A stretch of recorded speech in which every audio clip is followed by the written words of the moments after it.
Chapter 9-10. 15 darts flew out from Yunjian's hands. She threw the darts with both hands at the same time. The 15 darts were like a curved arc as they flew out at the same time. Not long after, a piercing sound was heard. 15 darts flew out at once. Everyone present widened their eyes and looked at the scene in front of them in disbelief. For a moment, the surroundings were extremely quiet. Other than the sound of the square dance march not far away, everyone who had witnessed the scene just now looked over in shock. To be precise, they were looking at Yunjian. You. Zhang Qingrui was so shocked that he could not speak. He had long been shocked by the way Yunjian threw the darts. He stuttered but could only say, "You," in the end. Zhang Qingrui was stunned. Ji Shasha was even more dumbfounded. She originally wanted Yunjian to lose, but she did not expect Yunjian to win. Not only did she win, but she also threw all 15 darts and won in the shortest time possible. The 15 darts were held in both hands. How did Yunjian manage to throw all the darts out at once? Most importantly, she was able to make each of the darts puncture the balloons.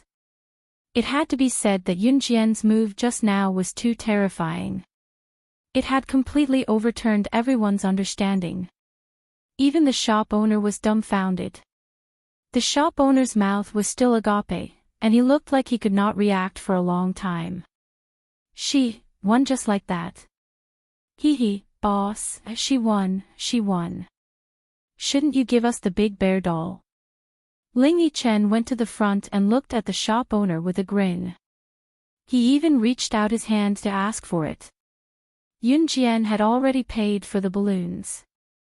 Moreover, with so many people watching, the shop owner could not go back on his word. The shop owner took the big teddy bear from his stall and handed it to Ling Yichen in the end. Ji Shasha watched as Yunjian really hit the big bear doll. Her face was full of envy. Then, Ji Shasha watched as Ling Yichen took the big bear doll and hugged it in his arms. Ji Shasha was extremely envious. Ling Yichen, can you give this big teddy bear to me? Ji Shasha shamelessly asked Ling Yichen for it. She did not care if the teddy bear belonged to Yunjian. It was in Ling Yichen's hands anyway. Back then, when Ling Yichen and Ji Shasha were still a couple, he would buy everything for Ji Shasha and treated her extremely well. However, Ji Shasha ran away with another guy because she despised Ling Yichen for not being as good as the other guy. Ji Shasha thought that since they were boyfriend and girlfriend in the past, Ling Yichen would probably give the big teddy bear to her, right? F***ck, get lost. Who wants to give it to you? It's Yunjian's. Ling Yichen did not even look at Ji Shasha as he cursed. Ji Shasha was stunned. She had never heard Ling Yichen swear at her before. However, it was also at this moment that Yunjian's voice rang out again. I've won. It's time for you to honor your words. Her words were directed at Zhang Qingrui. This. Zhang Qingrui suddenly remembered that he had promised Yunjian. He immediately bit his lip. Hey, I was just joking just now. Little beauty, you were joking too, right? Hee, what kind of relationship do we have now? Let's just forget about what happened just now. Zhang Qingrui made up a bunch of nonsense. Yeah, we were just joking just now. Hee, I think we should just forget about it. Immediately, a guy stood up for Zhang Qingrui. Forget about it.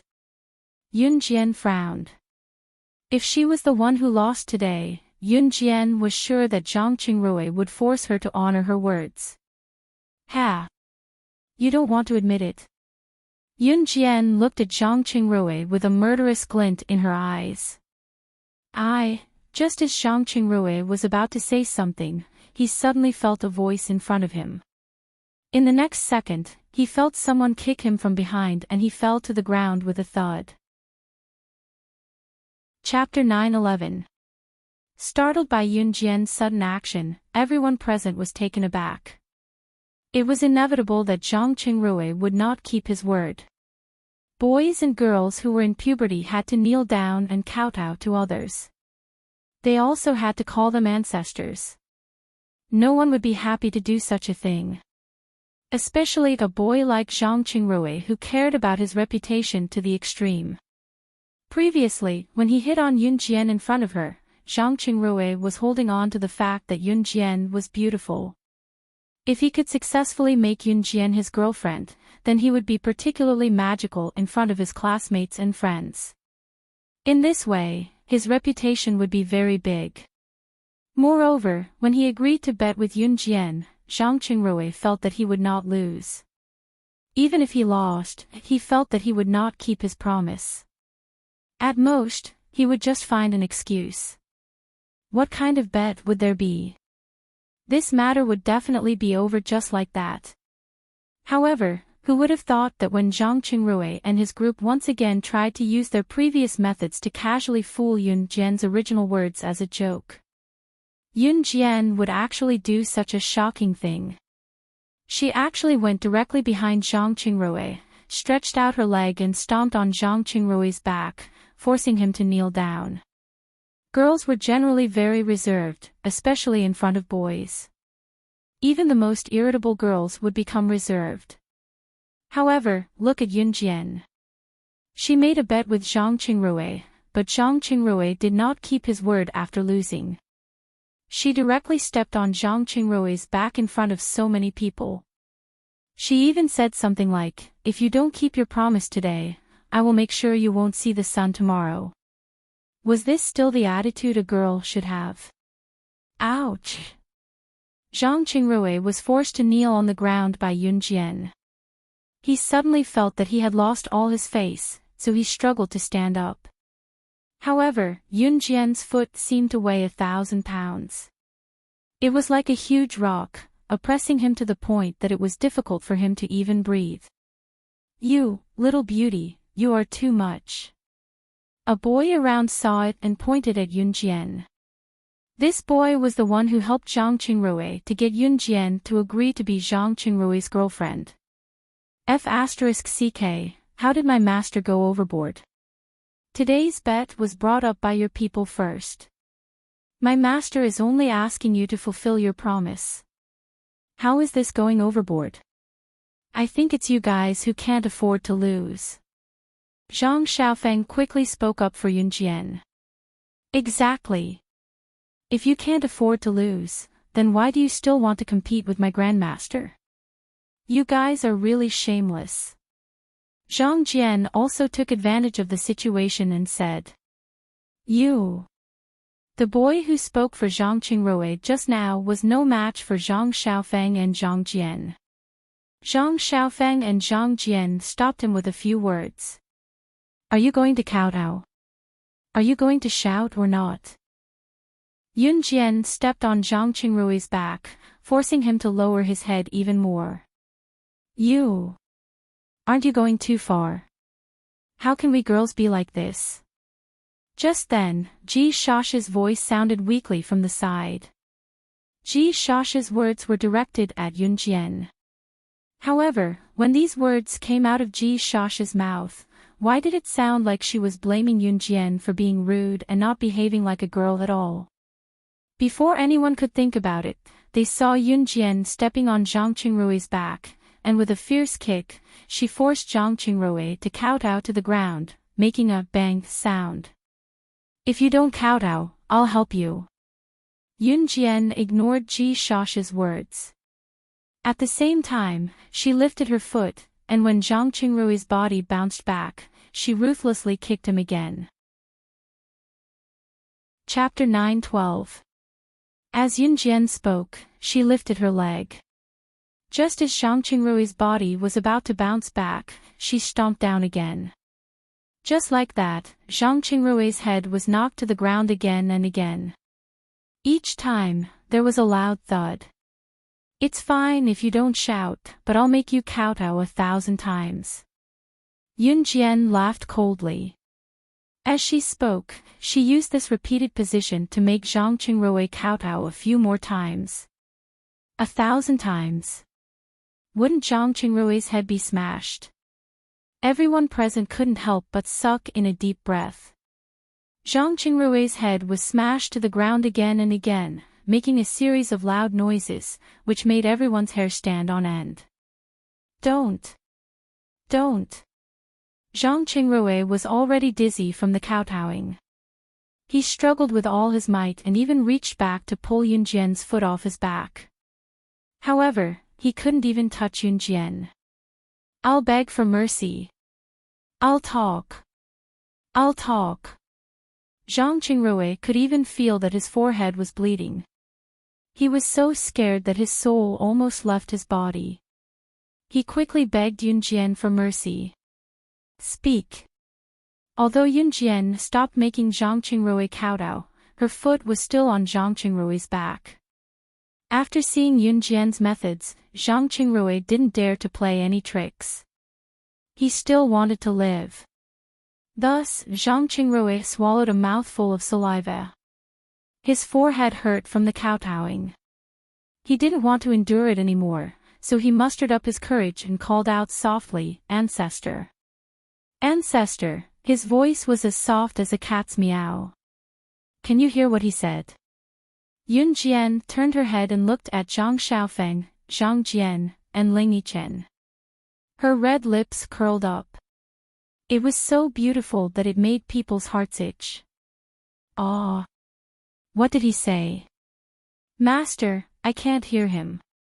Zhang Xiaofeng reached out to dig his ears. He pretended that he didn't hear anything, but he was secretly laughing in his heart. Did he say anything? Did someone speak just now? Martial ancestor, I only heard you talking. Zhang Jian also helped to add on. Ling Yichen was trying so hard to hold back his laughter that he was about to suffer internal injuries. He raised his hand into a fist and placed it by his mouth, coughing softly. Ahem. I didn't hear anything either. Ling Yichen lied without batting an eyelid. We all heard it. Why are you the only ones? One of Zhang Qingrui's brothers stood up and spoke for Zhang Qingrui. Just as he said that, Zhang Qingrui screamed again.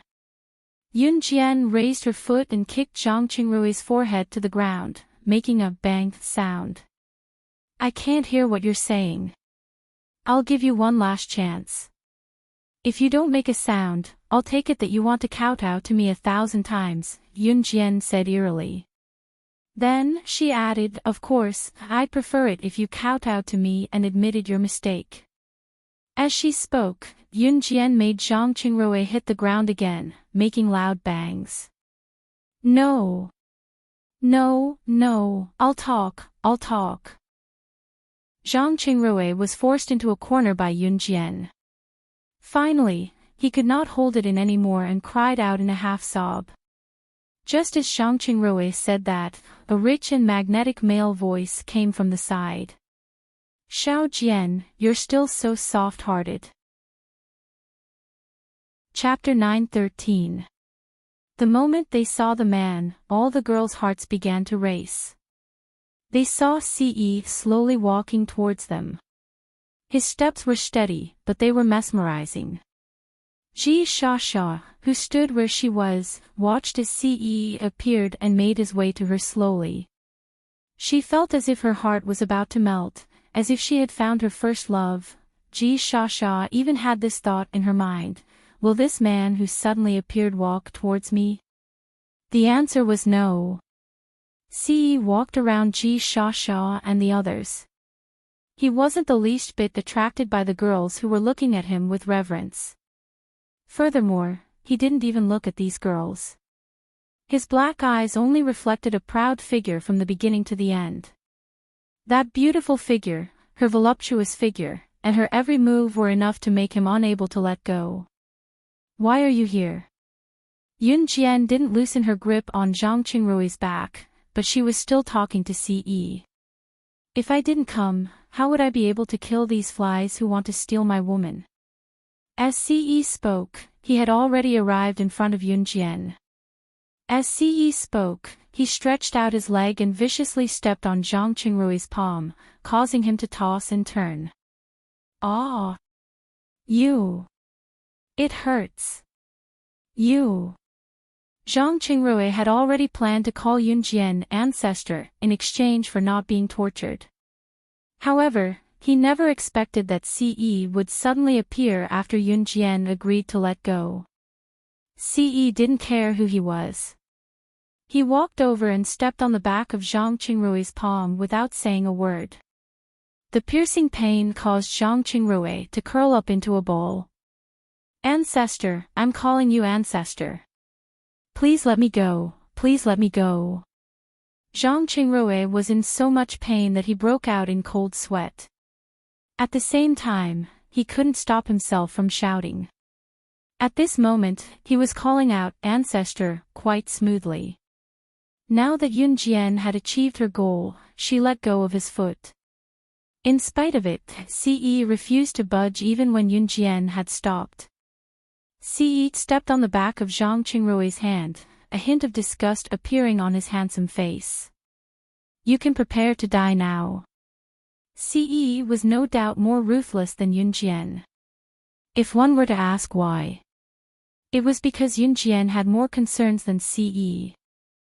Yunjian's family in Longmen City was a family. This kinship was not easy to come by. It was something Yunjian had yearned for 2 lifetimes. Ce had no qualms at all, so it was fine when he did not make a move, but once he did, he was going to kill his opponent. It was just that for Yunjian, Ce held himself back. However, it didn't mean that he would let these people who wanted to steal his woman. Ji Sha was envious from afar. Why did such a handsome guy appear out of nowhere and turn out to be Yunjian's man? Why? As Ji Sha pondered, she plucked up her courage and took 2 steps towards Ce. "Hey, handsome, he's my friend. Can you let him go?" Ji Sha winked at Ce as she spoke. Ji Sha was rather confident in her looks and did not think that she was worse than Yunjian. It was her first time seeing someone as handsome as Ce. Ji Sha's eyes were glued to him and she could not think of anything else. Ji Sha was indignant when Ce ignored her. She reached out to touch Ce and said, "Handsome, do me a favor." She even stuck out her tongue playfully. She then continued, "He's my friend. Can you?" Ji Sha did not notice that Ce's brows were furrowed into a line. When Ji Sha was only half a meter away from Ce, the latter suddenly released his foot from Zhang Qingrui and raised it to kick Ji Sha's abdomen, sending her flying a few meters away. At the same time, he spat out a few words coldly, "You're right. You're right." Chapter 9:14. Ji Sha was sent flying a few meters by Ce's kick. The moment she was kicked in the abdomen, Ji Sha felt like she was about to throw up her breakfast. Within a few seconds, Ji Sha was heavily smashed to the ground. Her body trembled twice, and then there was no sound. Really? Someone was going to be beaten to death. That was the only thought in everyone's mind at this moment. Ah! Pain, pain, pain. I was wrong. I'm not human. I was wrong. Please let me go. I didn't know she was your woman. I won't dare to do it again. Please. Zhang Qingrui's begging voice sounded again. However, Ce had already stepped on the back of Zhang Qingrui's hand. Kacha! Kacha! The sound of Zhang Qingrui's finger joints breaking could be heard. In the next second, Zhang Qingrui fainted from the pain. It was only then that Ce retracted his leg. There was a tinge of seriousness on his handsome face that was completely different from before. Mo-sen, drag him to feed the dogs. Ce tilted his head. His flawless face made everyone's heart beat uncontrollably. However, the words that came out of Ce's mouth made everyone tremble.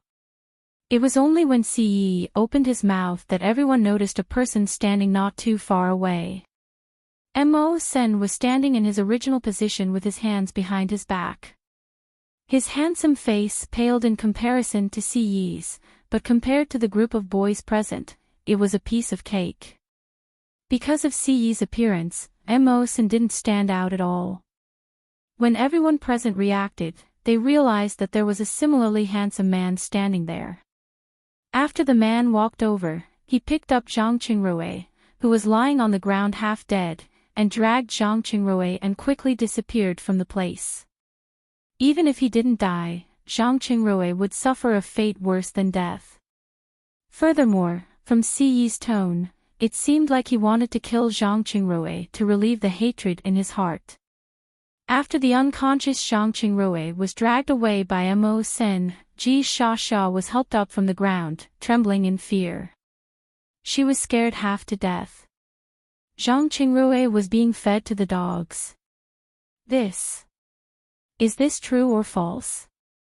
But whether it was true or not, it was enough to scare Ji Shasha out of her wits. Ce walked over to Yunjian while everyone was still in shock. At the same time, he reached out to grab Yunjian's hand and left without saying a word. Hey, master, wait for us. Zhang Xiaofeng saw that Yunjian had been pulled away by Ce, so he hurriedly followed them. Unexpectedly, Ce turned her head and gave him a cold look. His eyes seemed to say that if Zhang Xiaofeng dared to follow him, Ce would chop him into pieces.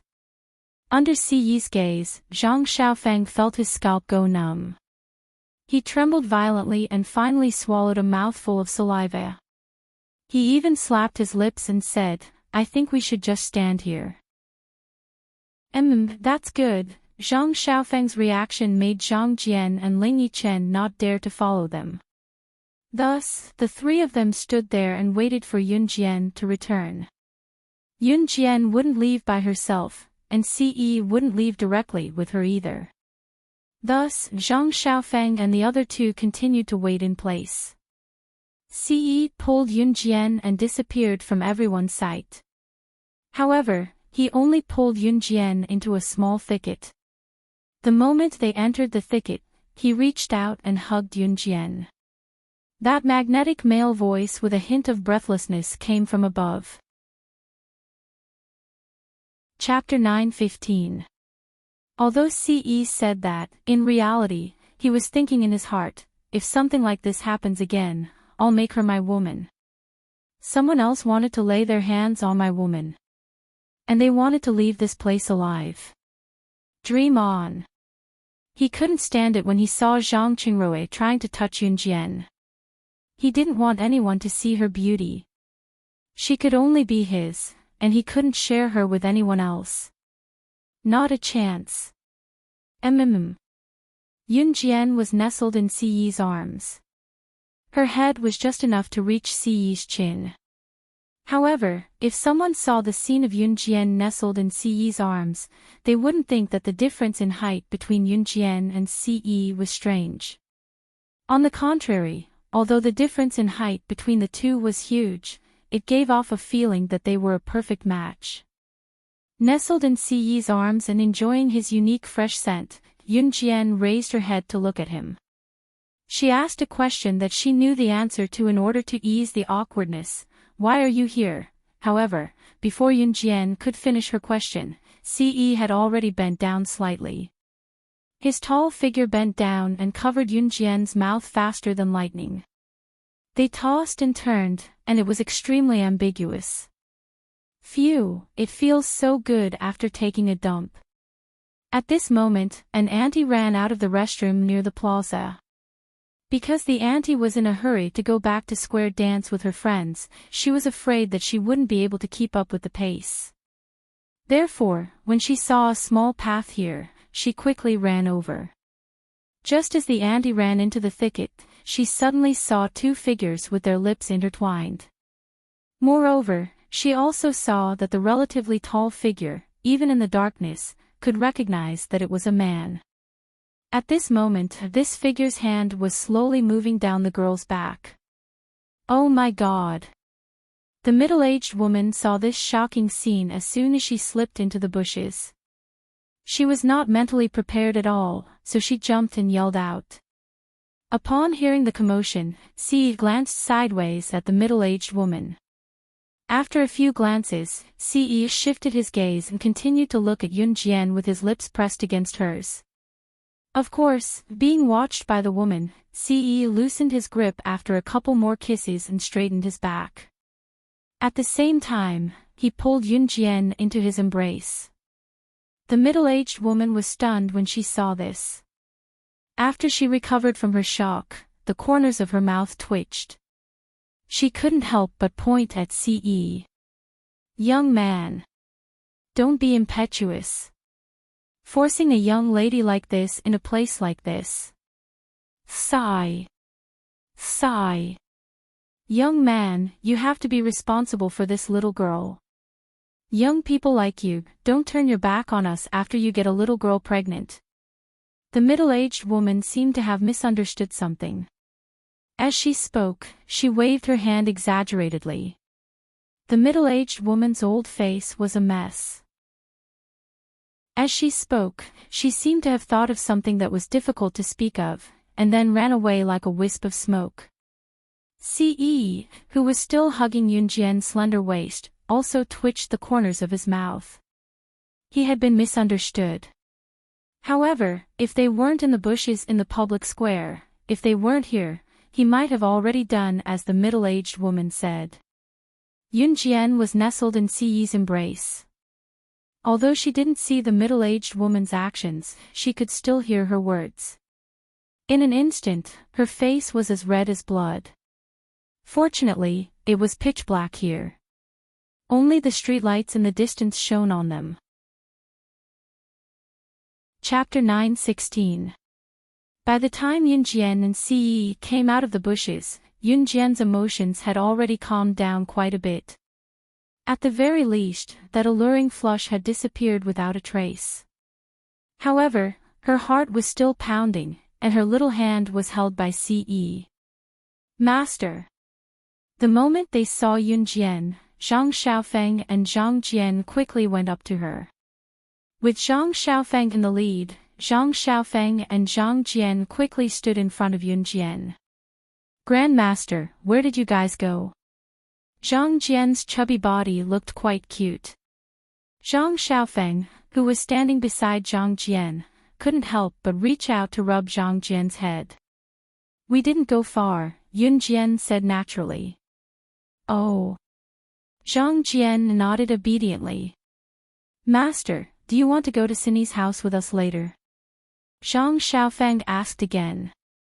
The few of them had dinner at Chen Cindy's house, but after dinner, they went out for a stroll. Ling Yichen had promised Chen Cindy to bring her 10 sticks of candied haws, and he wouldn't go back on his word. Ling Yichen wasn't here at the moment. He had gone to buy the candied haws. Let's go, Yunjian nodded. Actually, when they came out, Chen Cindy had repeatedly reminded Yunjian to go back with Zhang Xiaofeng and the other two to visit her before going home. Chen Cindy couldn't come out to play, but Chen Cindy really wanted to come out. However, her current injuries prevented Chen Cindy from doing so.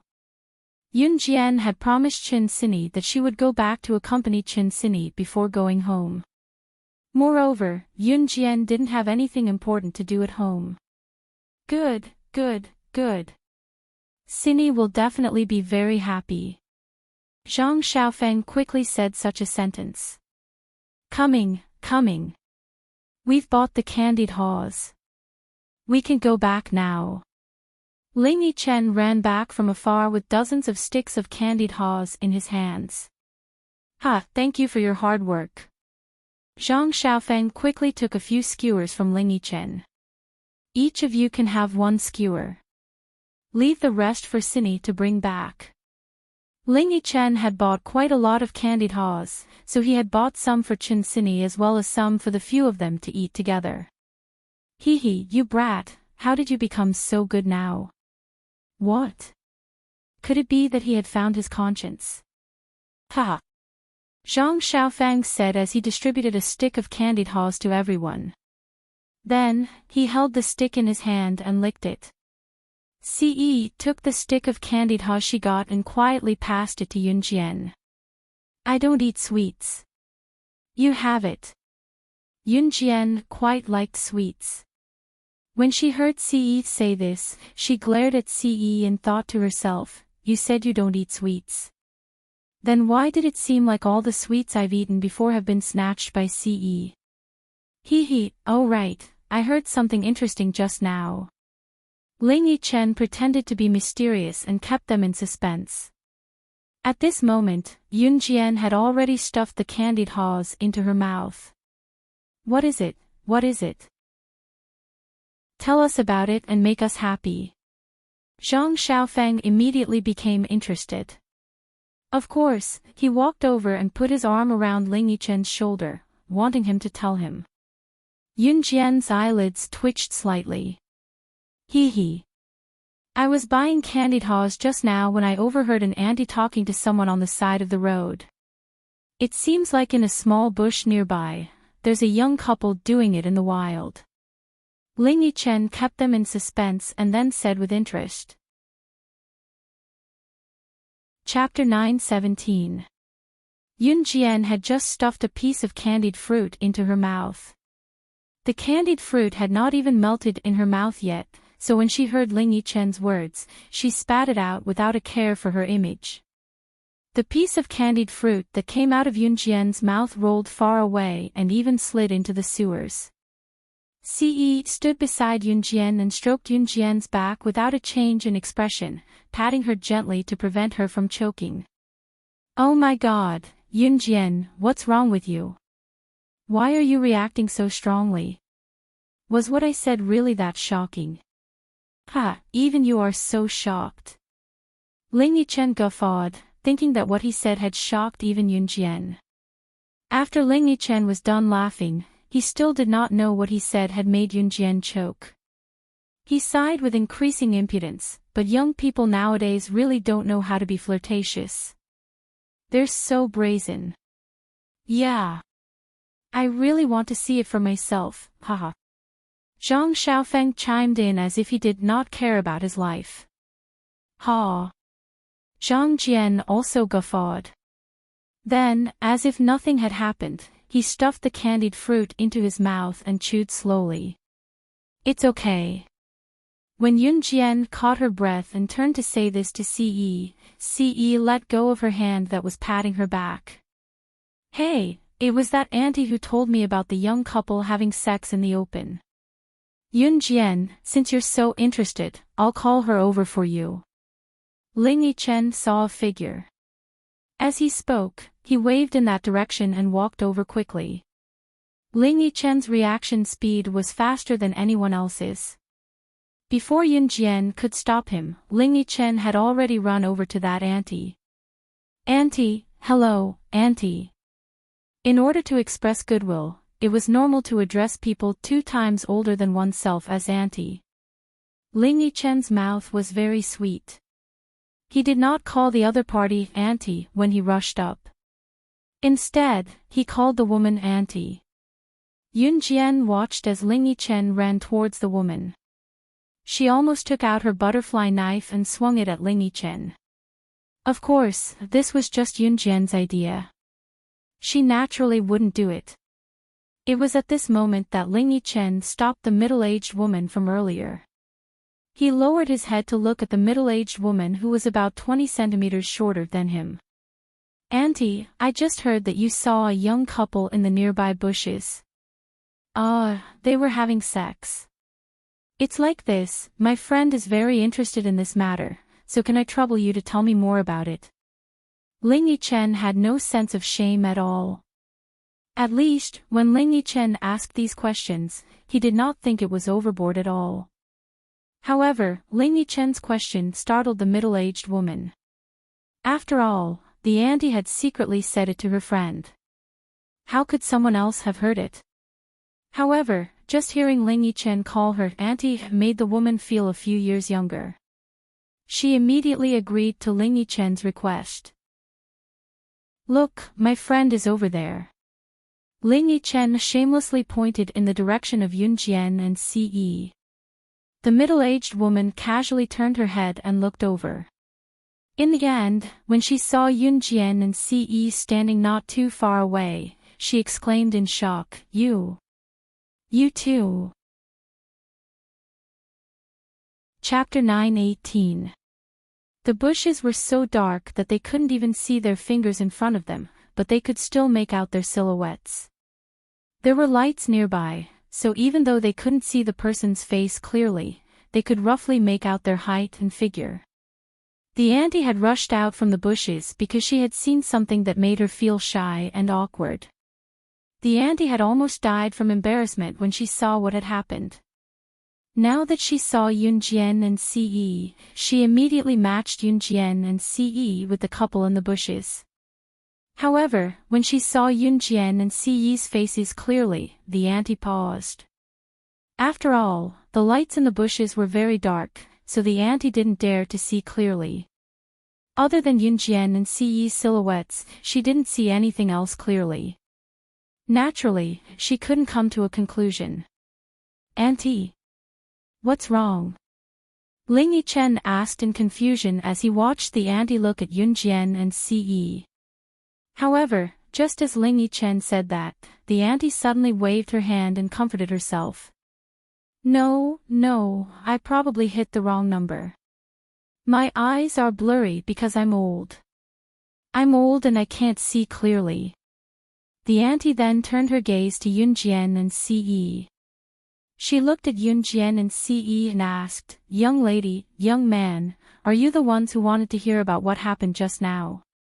Yunjian's lips twitched, but she couldn't hide it, so she could only nod in tacit agreement.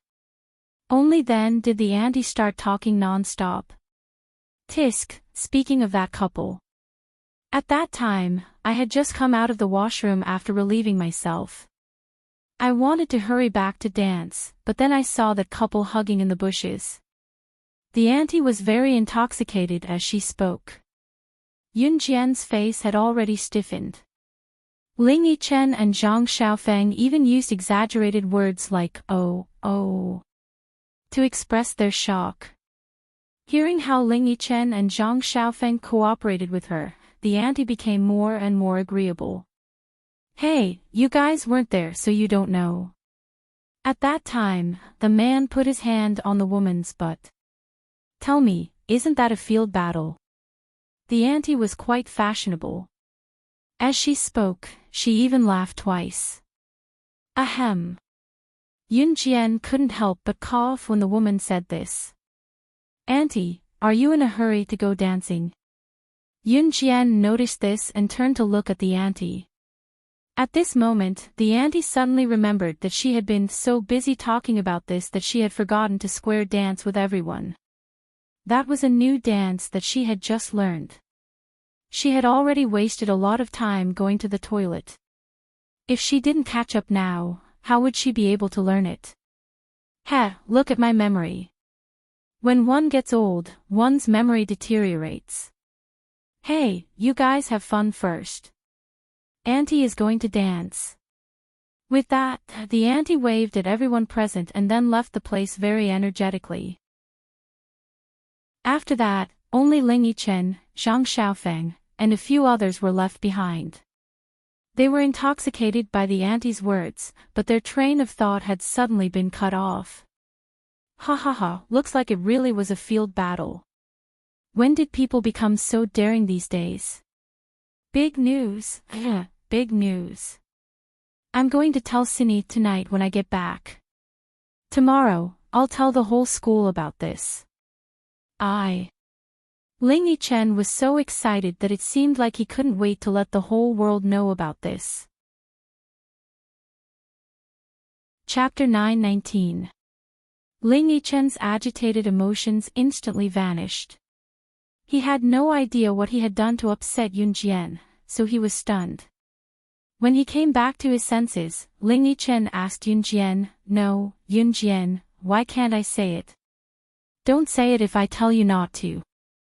Yun Jian only glanced at Ling Yichen, then turned to leave. After Yun Jian left, Ce naturally followed.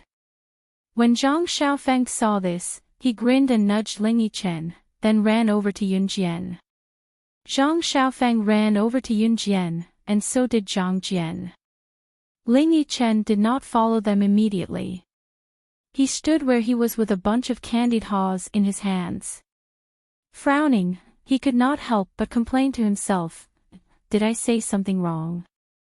After saying that, Ling Yichen thought seriously for a while, then continued to talk to himself, "I don't think I said anything wrong.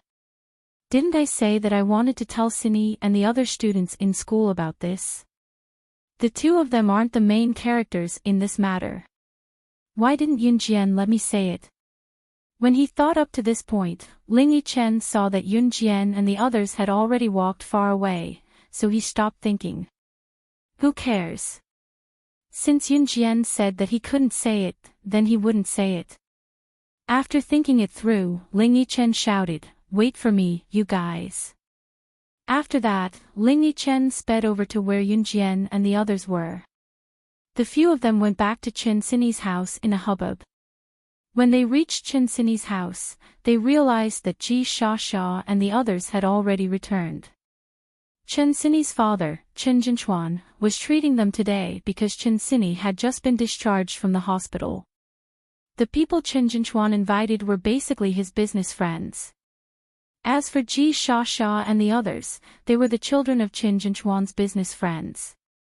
Therefore, even if Ji Sha and the others wanted to go home, they had to go to Chen Sini's house first before going home with their parents. Ji Sha and the others went to Chen Sini's house first.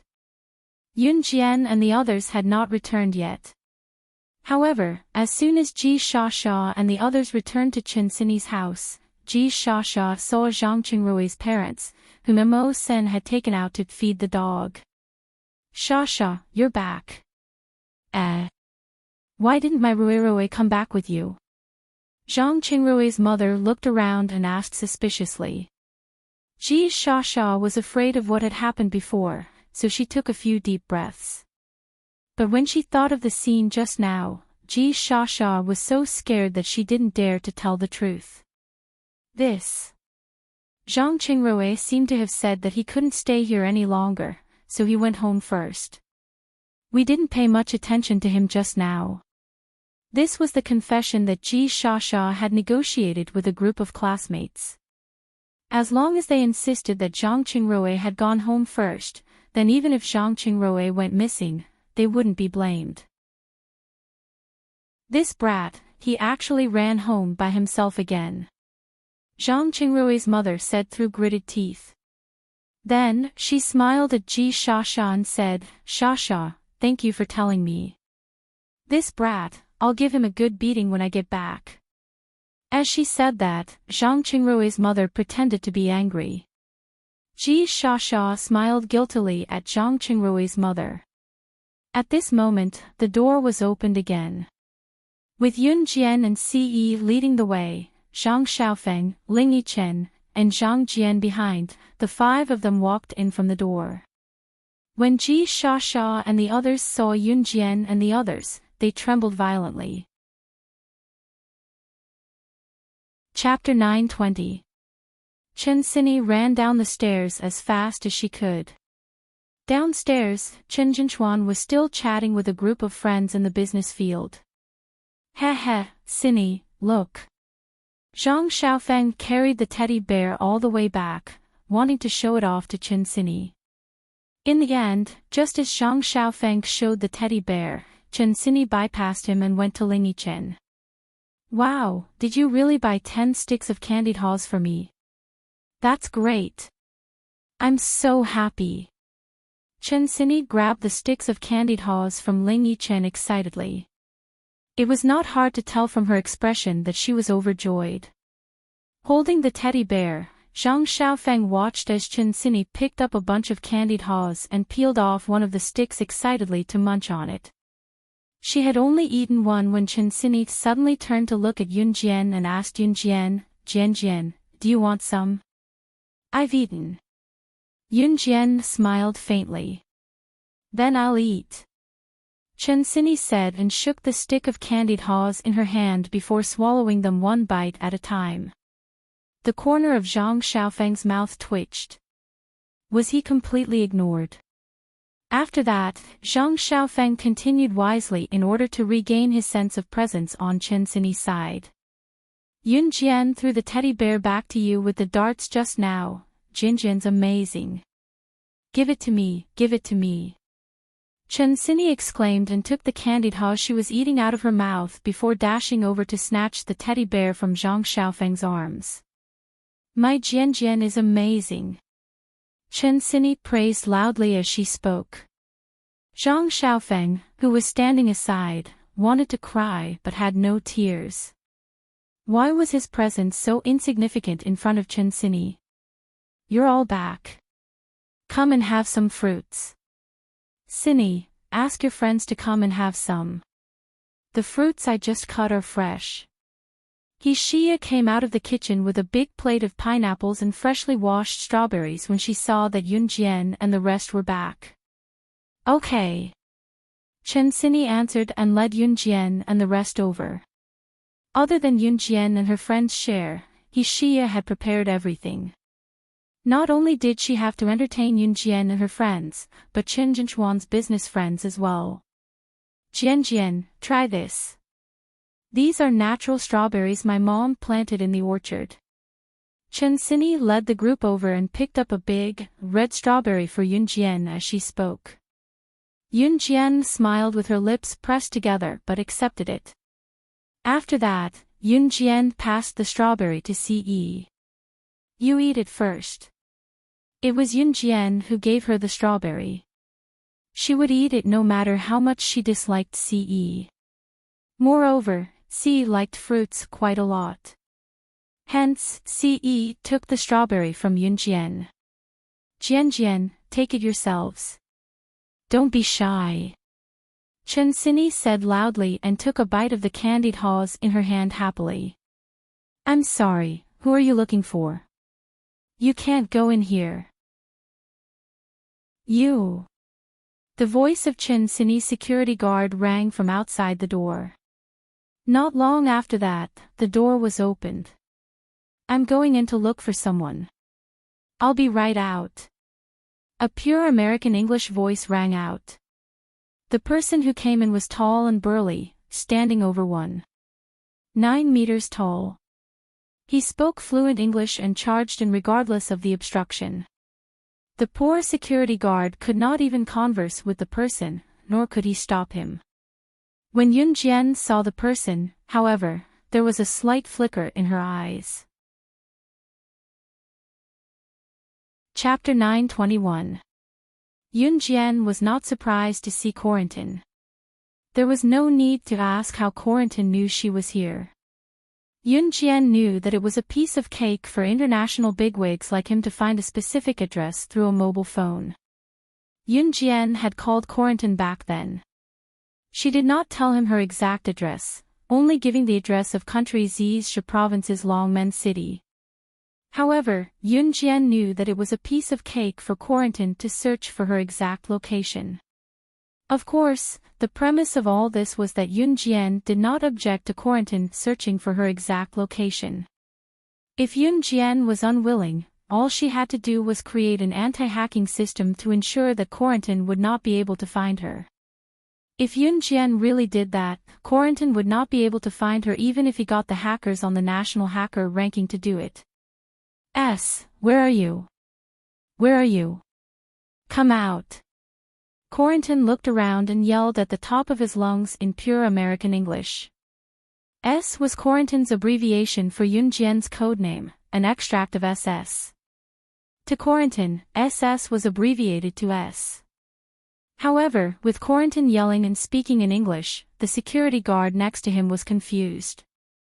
He couldn't understand Corentin's words at all, but the security guard still held Corentin back and didn't let him in.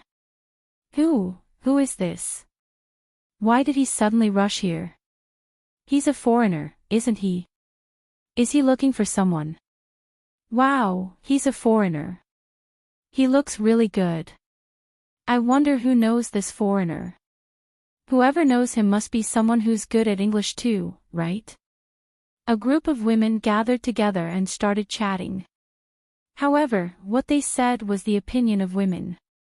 In the past, it was rare to see a foreigner, especially this group of ignorant women. Each of them stared at Corentin as though they had seen something strange.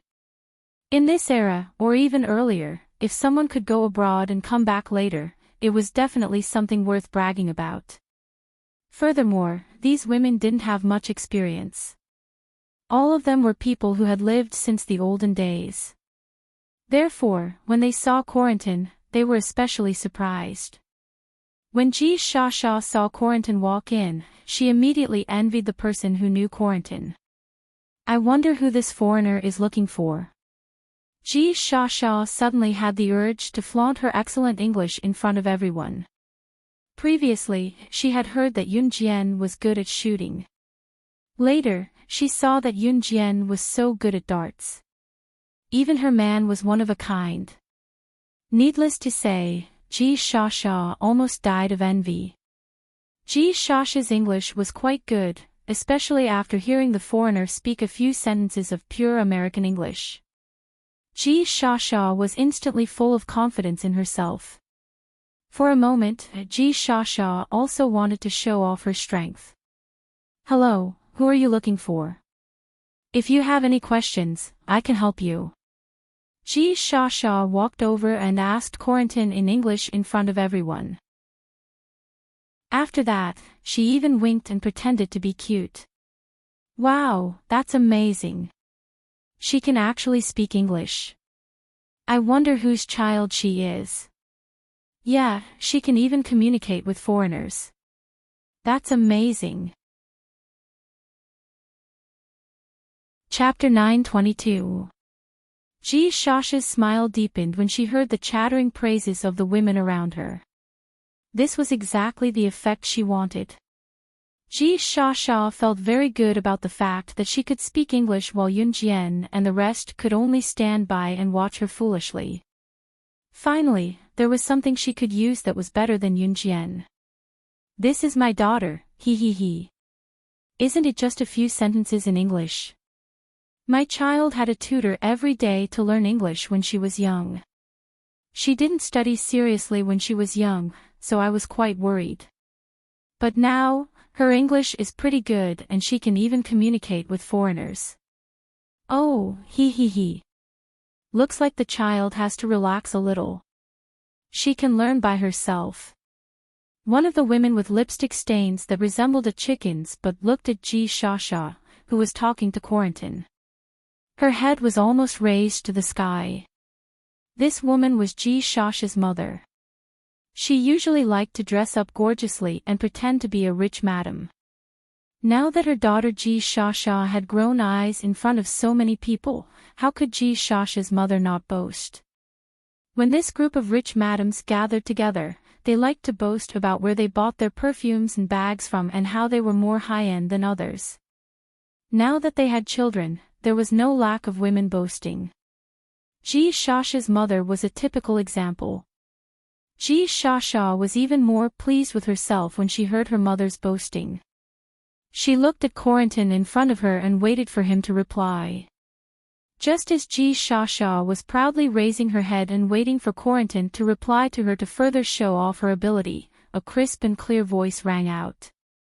A crisp, bell-like female voice rang out, "Old man, your skin has gotten thicker. Are you courting death? You speak English so fluently." These words were spoken in Chinese. When the people present suddenly heard such a crisp and beautiful female voice, they were all stunned. The most important thing was that this beautiful female voice was actually speaking in such a rude and vulgar tone. Even so, everyone present felt extremely comfortable when they heard it. Hearing this familiar tone, Corentin, who had ignored Ji Shasha just now, instantly turned his head. F. Ha ha ha. You really are here.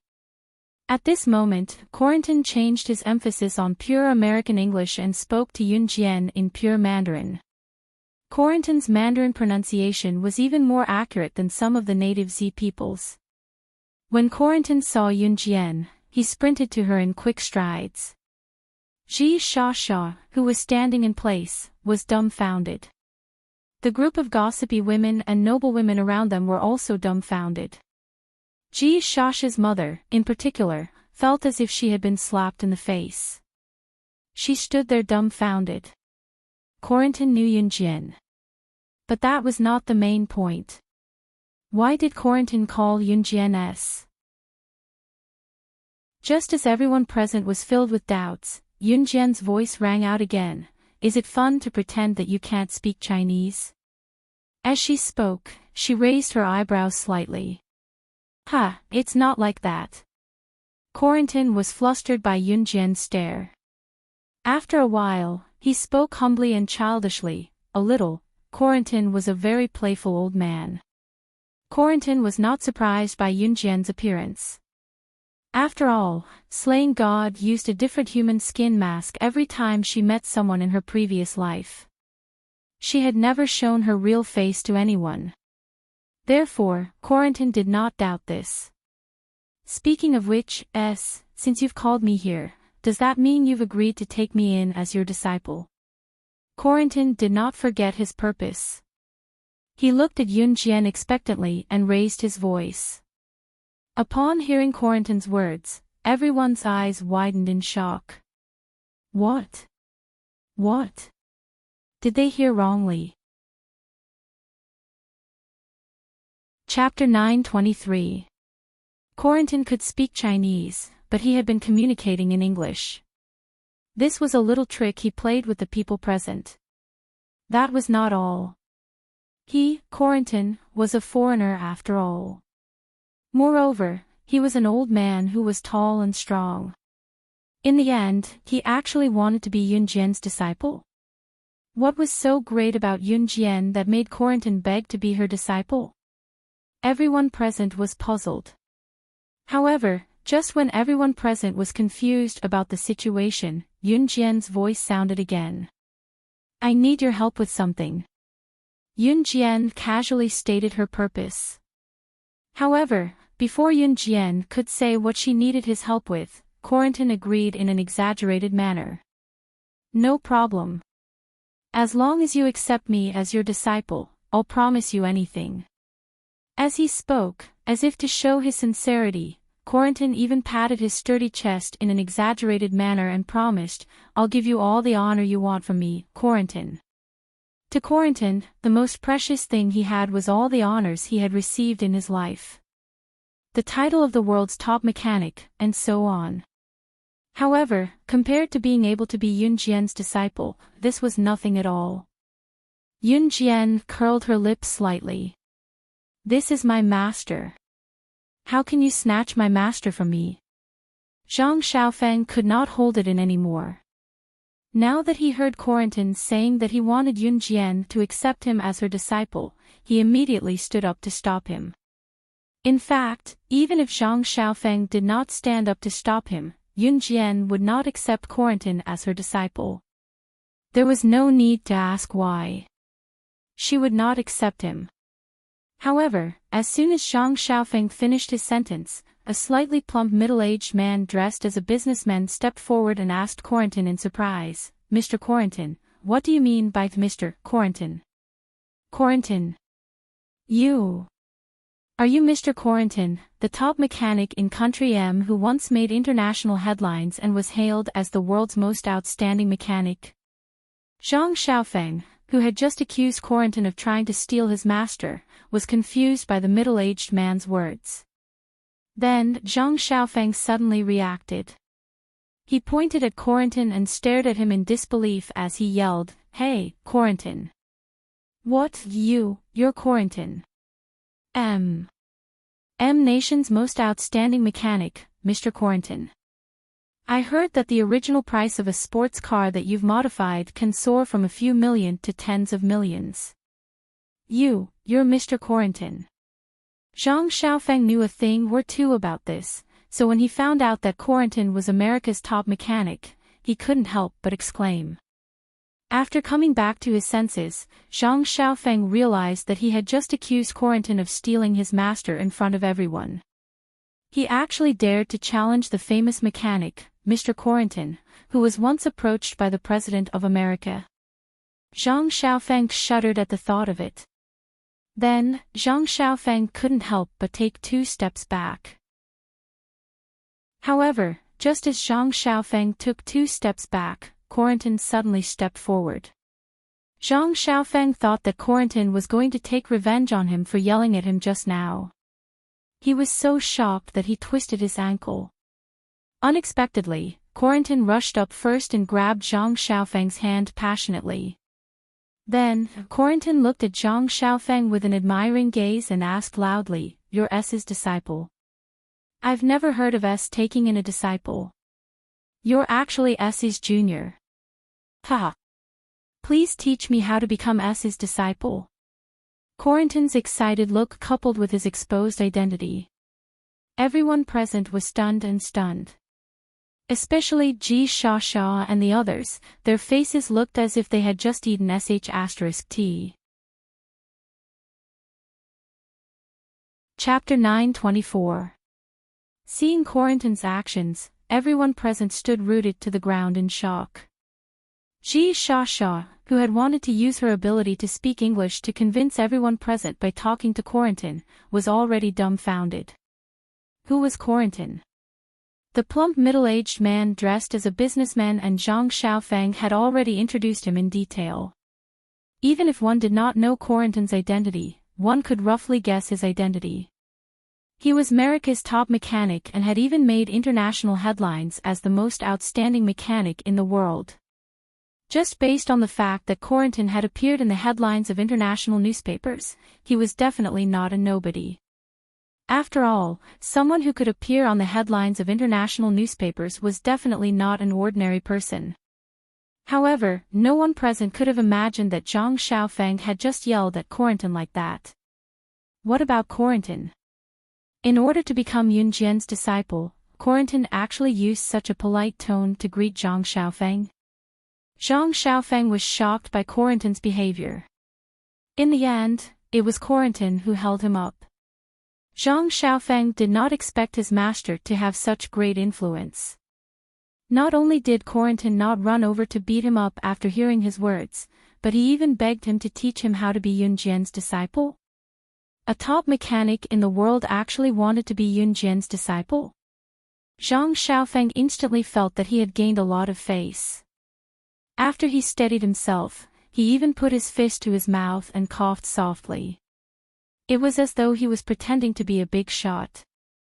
After that, Zhang Xiaofeng stood on his tiptoes and patted Corentin's shoulder, who was half a head taller than him. Then, he taught him proudly. "You don't know how much effort I put in to become her disciple. I've used all my trump cards. Otherwise, my master wouldn't have accepted me. Do you want to learn?" "If you want to learn, I'll." "Zhang Xiaofeng, keep bragging. I can't blow you away." Just as Zhang Xiaofeng was proudly bragging, Chen Xinyi walked over, jumped up, and smashed Zhang Xiaofeng's head hard. "Oh whoa!" Zhang Xiaofeng roared after being hit in the head by Chen Xinyi. "He's just spouting nonsense. Don't listen to him," Chen Xinyi said to Corentin as she pinched Zhang Xiaofeng's arm with a smile. Seeing Chen Xinyi treat Zhang Xiaofeng so rudely, Corentin was dumbfounded. He was stunned for a moment before he reacted. "You see, people are so bold." Corentin forcefully swallowed the word rude back into his stomach. Corentin smiled at Chen Xinyi before turning back to Yun Jian. "Take me in. I'm very obedient. I'll even run errands for you." As he spoke, Corentin revealed a cute smile. "You're an old man with half a foot in the coffin, yet you're still trying to act cute. It'll be strange if you don't scare people to death." The people around could not help but criticize him in their hearts. Yun Jian pursed her lips and smiled. Just as she was about to say something, the sound of a sports car drifting to a stop outside the door was heard again. As the guard uncle had stopped Corentin from entering and had chased him all the way here, there was no one guarding the door now. Now that they heard someone speeding in from outside the door, everyone present was stunned. Who's here again? Just as Yun Jian turned to the door, she saw a middle-aged man in a formal suit running into the house, looking rather down and out. After the middle-aged man ran in, he looked around and finally locked onto Chen Jinchuan.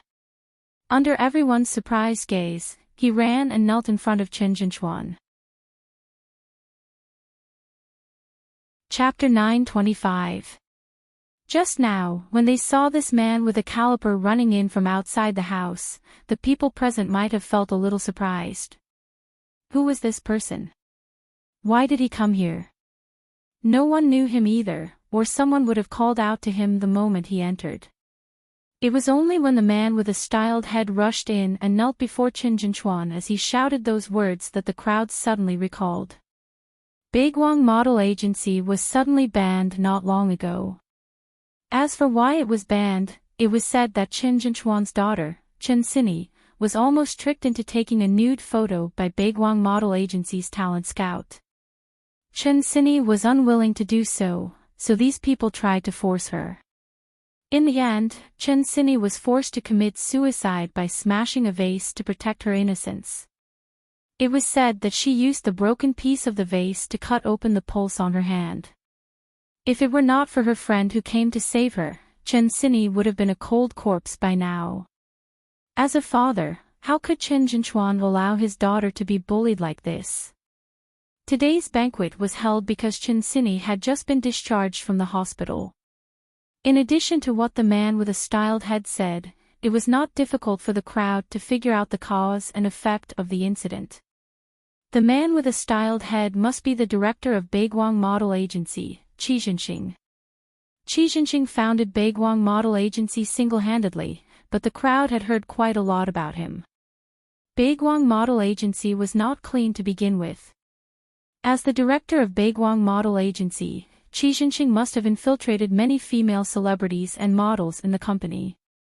In spite of it, Baiguang Model Agency was quite successful. Not long ago, it was even named as the company with the most potential for development. In the end, it was because of Chen Xinyi's incident that Baiguang Model Agency was completely banned. Everyone had their suspicions, and now that Qi Jinxing was kneeling before Chen Jinchuan, their suspicions were confirmed. Baiguang Model Agency must have been banned by Chen Jinchuan. Ha ha ha, Jinchuan, I've said it before. Who else in Longmen City has the ability to ban Baiguang Model Agency other than you? You're amazing. Zhang Guodong, who had been sucking up to Chen Jinchuan before, seized the opportunity to step forward. He didn't care that Baiguang Model Agency CEO, Qi Jinxing, was still there. He immediately praised Chen Jinchuan to the skies. With Zhang Guodong's words, the people present were more willing to believe that Chen Jinchuan had banned Baiguang Model Agency. Baiguang Model Agency was a huge company. Other than Chen Jinchuan, there was no one else in Longmen City who had the ability to ban Baiguang. Therefore, the surrounding people pointed and whispered, but the words of the surrounding people were all praising Chen Jinchuan to the skies. Qi Jinxing's appearance diverted the attention of those who had been paying attention to Corentin. Just when everyone thought so, Chen Jinchuan spoke to Qi Jinxing. Baiguang Model Agency wasn't shut out by me, but your company deserved it. With that, Chen Jinchuan kicked Qi Jinxing away. How could Chen Jinchuan accept Qi Jinxing's apology? Chen Jinchuan wanted nothing more than to destroy Baiguang Model Agency and make it disappear from this world forever. Just as Chen Jinchuan finished his words, Yun Jian continued, I've said that Baiguang Model Agency will become history. It's your fault for messing with someone you shouldn't have. Chapter 926. Chen Jinchuan's words just now made everyone even more puzzled. Why did Chen Jinchuan keep denying that he wasn't the one who banned Baiguang Model Agency? Just as everyone was thinking this, Yun Jian's sudden words shocked everyone. Especially Qi Jinqing himself. Qi Jinqing didn't know who banned his Baiguang model agency. Qi Jinqing admitted that Baiguang model agency was his life's work. If it was destroyed because he offended someone important, his life would be ruined. However, the only person he could think of was Chen Jinchuan. But why would Chen Jinchuan deny that he was the one who banned Baiguang model agency? Instead, this little girl who was still wet behind her ears stood up and said, "I said that Baiguang model agency will become history." Who told you to offend someone you shouldn't? To be honest, Qi Jinqing was also shocked. Why would this little girl stand up and say something like that? Who are you? Qi Jinqing asked, but he was still kneeling in front of Chen Jinchuan. After all, in Qi Jinqing's subconscious mind, Yun Jian who suddenly appeared was just a little kid. If there was anyone who had the ability to ban Baiguang model agency, other than Chen Jinchuan, there was no one else. Just as Qi Jinqing opened his mouth to ask Yun Jian, everyone turned to look at her. However, Yun Jian suddenly crossed her arms and sneered. Just as everyone felt the temperature drop, Yun Jian's voice rang out again. "Didn't you want to beg me to let your company go? What? You can't even ask for help from the wrong person, and you still want to protect your company." Yun Jian crossed her arms and nodded with a smile. Her tone was full of provocation and contempt.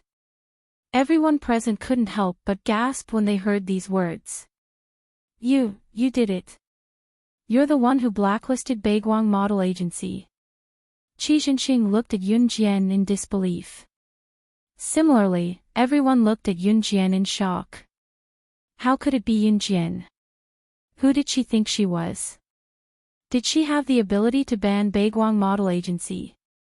Qi Jinqing was not the only one who did not believe Yun Jian. Not many people there believed what she said. Ce, who stood on the side, blinked, a slight smirk on his handsome face. He did not make a move because he knew that his Xiao Jian had her own solution. "Ha! Can you stop joking? Girl, I've been hearing you say that you're the one behind Baiguang model agency's incident and those scouts who lost their manhood. Can't you show me some evidence? Can't you stop making so much trouble? Who do you think you are? Do you think you're up to the heavens?"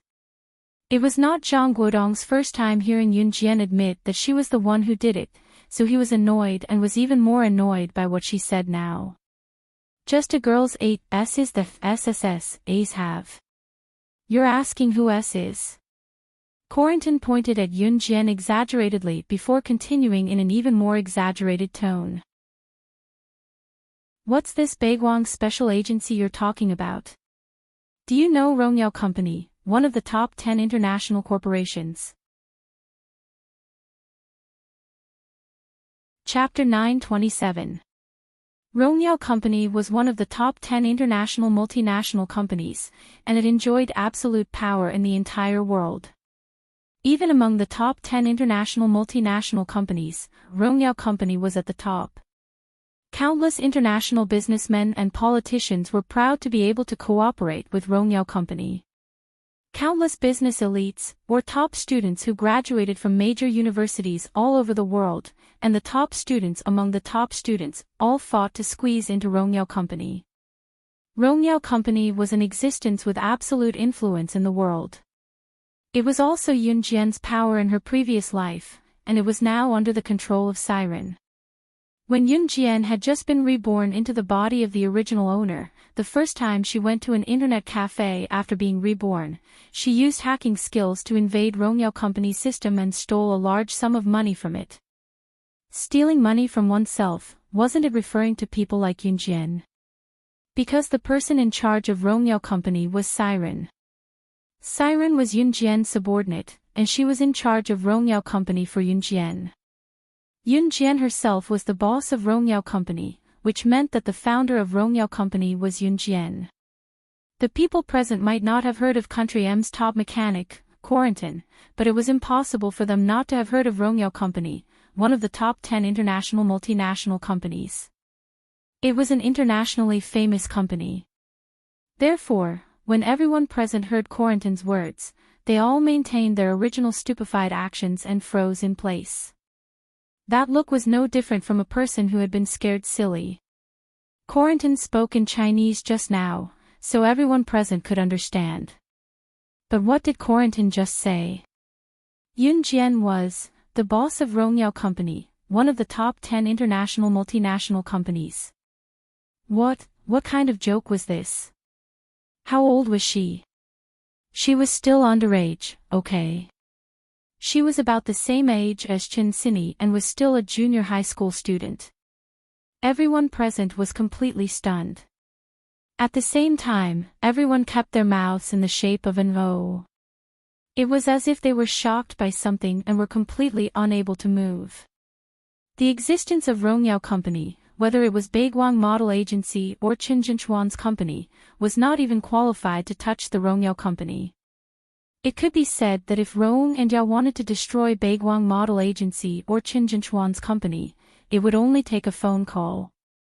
Not to mention that the CEO of Rongyao Company had made a move. Most of the people present believed Corentin's words. Furthermore, Corentin's respect for Yun Jian and his insistence on becoming Yun Jian's disciple were all sorts of things. It could be concluded that if Yun Jian was not the CEO of Rongyao Company, why would the internationally renowned mechanic, Mr. Corentin, fly a helicopter all the way from Country M to become her disciple? However, after receiving this answer, everyone was unable to react for a while. Everyone was stunned. Especially Ji Shasha, who wanted to compare herself with Yun Jian, and Zhang Guodong, who verbally attacked Yun Jian. Both of their faces were pale as if they had seen a ghost. However, before everyone could react, Zhang Xiaofeng's incredulous voice rang in everyone's ears again. This. Oh my God, Master, you're the CEO of Rongyao Company. Then. What about New Cruise? Aren't you the CEO of New Cruise? Zhang Xiaofeng's voice was very loud and clear, and it spread all over the place. However, when everyone heard Zhang Xiaofeng's voice, their expressions tensed up again. What? Chapter 928. Zhang Xiaofeng, Ling Yichen, and Chen Sini had been learning from Zhang Jifan, who was managing New Cruise on behalf of Yun Jian for a long time now. Zhang Xiaofeng, Ling Yichen, and Ling Yichen would learn about managing a company from Zhang Jifan whenever it was time. They had heard a lot about Yun Jian from Zhang Jifan. How did Yun Jian lead Zhang Jifan and the rest from Xinjiang town to Longmen City back then? How did she take over New Cruise's storefront? How did she develop New Cruise to this stage? Zhang Xiaofeng had heard a lot about these from Zhang Jifan and was extremely impressed with Yun Jian back then. Now that he heard that Yun Jian was actually the boss of Rongyao Company, one of the top 10 international corporations, Zhang Xiaofeng nearly fainted from shock. It was because Yun Jian was the boss of New Cruise. She was so young, but she had done things that others could not achieve in their entire lives even when they were older. Although everyone present believed that Yun Jian was the boss of Rongyao Company and the director of New Cruise after listening to Corentin and Zhang Xiaofeng, they were still waiting for Yun Jian's answer. Therefore, they shifted their gaze to Yun Jian, waiting for her reaction. Yun Jian's gaze was trained on Zhang Xiaofeng. She pressed her lips together, her red lips curling up slightly. After a while, Yun Jian spoke. That's right. Rongyao Company and New Cruise are mine.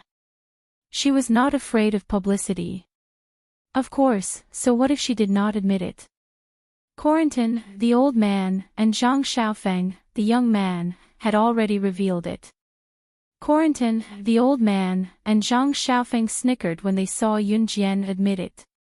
Those who stood around, including Ling Yichen and Chen Sini, Chen Jinshuan and his wife He Xia, Zhang Guodong, and even Ji Shasha, were all shocked. Not a single one of them was not surprised. At this moment, everyone's expression was the same. Of course, CE was the exception. CE was silent, watching the scene before her nonchalantly. So, Baegwang Model Agency is really you. Zhang Guodong was so regretful that his intestines were about to turn green. Once he recalled how he had treated Yun Jian just now, he shuddered in fear. Now that he had thought it through, he knew the truth. Yun Jian was New Cruise's director. However, no matter how regretful Zhang Guodong was, he dared not talk to Yun Jian. This was because Zhang Guodong knew that if he spoke to Yun Jian now, he would definitely die a horrible death. Just by looking at how Chen Sini was hurt by Baegwang Model Agency's talent scout and how Yun Jian had blacklisted Baegwang Model Agency, it was obvious that she was not a pushover. Considering the previous incident, no one present dared to talk to Yun Jian. In the end, no one dared to speak up until Yun Jian bade farewell to Chen Sini and the rest and returned home with Corentin and CE. At this moment, Yun Jian had left the group of stunned people behind. However, Yun Jian did not return to Dong Ruan's house. Instead, she went straight to Gu Yunjian's house. This was because Yun Jian knew that Qin Yiru was at Gu Yunjian's house. However, she had a more important matter to attend to. Just as she arrived at the entrance of Gu Yunjian's house, Yun Jian saw a rather tall Gu Xian with a red, yellow, blue, and green hairstyle standing at the entrance and looking into the distance. She did not know what he was looking at. Gu Xian only reacted when he saw Yun Jian and the other two approaching. You! Gu Xian looked at Yun Jian. Just as he was about to shout, he walked around Yun Jian and saw Corentin behind Yun Jian. Mr. Corentin! Gu Xian exclaimed in shock when he saw the person clearly. Then, he shifted his gaze to Yun Jian. The shock in his heart could not be described with words. Yun Jian actually managed to invite Mr. Corentin here. Chapter 929. Gu Xian had always thought that Yun Jian's request for Corentin to remodel a Maserati sports car was just a joke from Yun Jian. Gu Xian had even forgotten about Yun Jian's claim that she knew how to remodel a sports car. After all, Yun Jian was so young. Perhaps due to her youthful vigor, Gu Xian did not take her words seriously. However, at this very moment, when Gu Xian saw Corentin following Yun Jian in the direction of home, he was completely dumbfounded. Hey! Hello, young man! Just as Gu Xian looked at Corentin in surprise and shouted, Corentin was as lively as an old urchin. Instead, he took the lead and extended his hand to greet Gu Xian. Mr. Corentin, hello. Gu Xian was overwhelmed by the unexpected favor. He actually saw Corentin. Mr. Corentin was one of the top machinists in the world. Not to mention inviting Mr. Corentin all the way from Country M. Even if the son of a famous international figure went to Corentin's house, Corentin would not even bother with them. Not to mention helping someone remodel a sports car. That was something that did not exist at all. Therefore, the moment Gu Xian saw Corentin, he was beyond shocked. Astonishment and fear were just words to describe it. It was as though he had seen his idol. Gu Xian was completely stunned on the spot, unable to react. Old man, it shouldn't be difficult to remodel a Maserati sports car for my brother, right? Yun Jian walked beside Ce. She held Ce's arm and turned her head to speak to Corentin. Gu Xian almost shouted in surprise when he heard Yun Jian call Corentin old man. What kind of person was Corentin? Even in the entire international scene, he was one of the top existences. Countless people in the underworld only dared to address Corentin respectfully as Mr. or Master, but what about Yun Jian? She actually called Corentin an old man. Gu Xian also noticed that Yun Jian actually called him brother. Gu Xian suddenly felt the warmth of family love. Just a Maserati. How could that do? Tomorrow, I'll ask my assistant to send over the newly modified limited edition Bugatti Veyron from my warehouse. Corentin said generously. He looked like he was willing to do anything as long as Yunjian was willing to accept him as a disciple. When Gu Xian heard this, his entire face froze. Was Mr. Corentin not said to be a very odd man? Gu Xian had seen Corentin's photo and brief introduction in some international newspapers before. According to the introduction, Corentin was a very eccentric person. But then again, who was like Corentin, who would modify a car based on his mood even if you gave him money? But why was the rumored crafty and mean Corentin so obedient in front of Yunjian? After all, he followed behind Yunjian and said that it wasn't enough to modify a Maserati. He even rushed to send over the latest model of car that he had modified. Gu Xian was stunned, but at this moment, he was very grateful to Yunjian.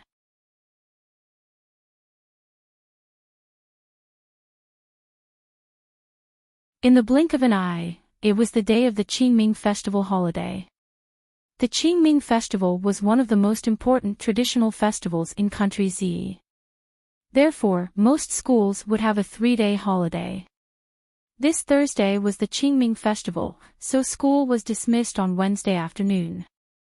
However, Yunjian's school had to start their evening self-study session on Saturday night.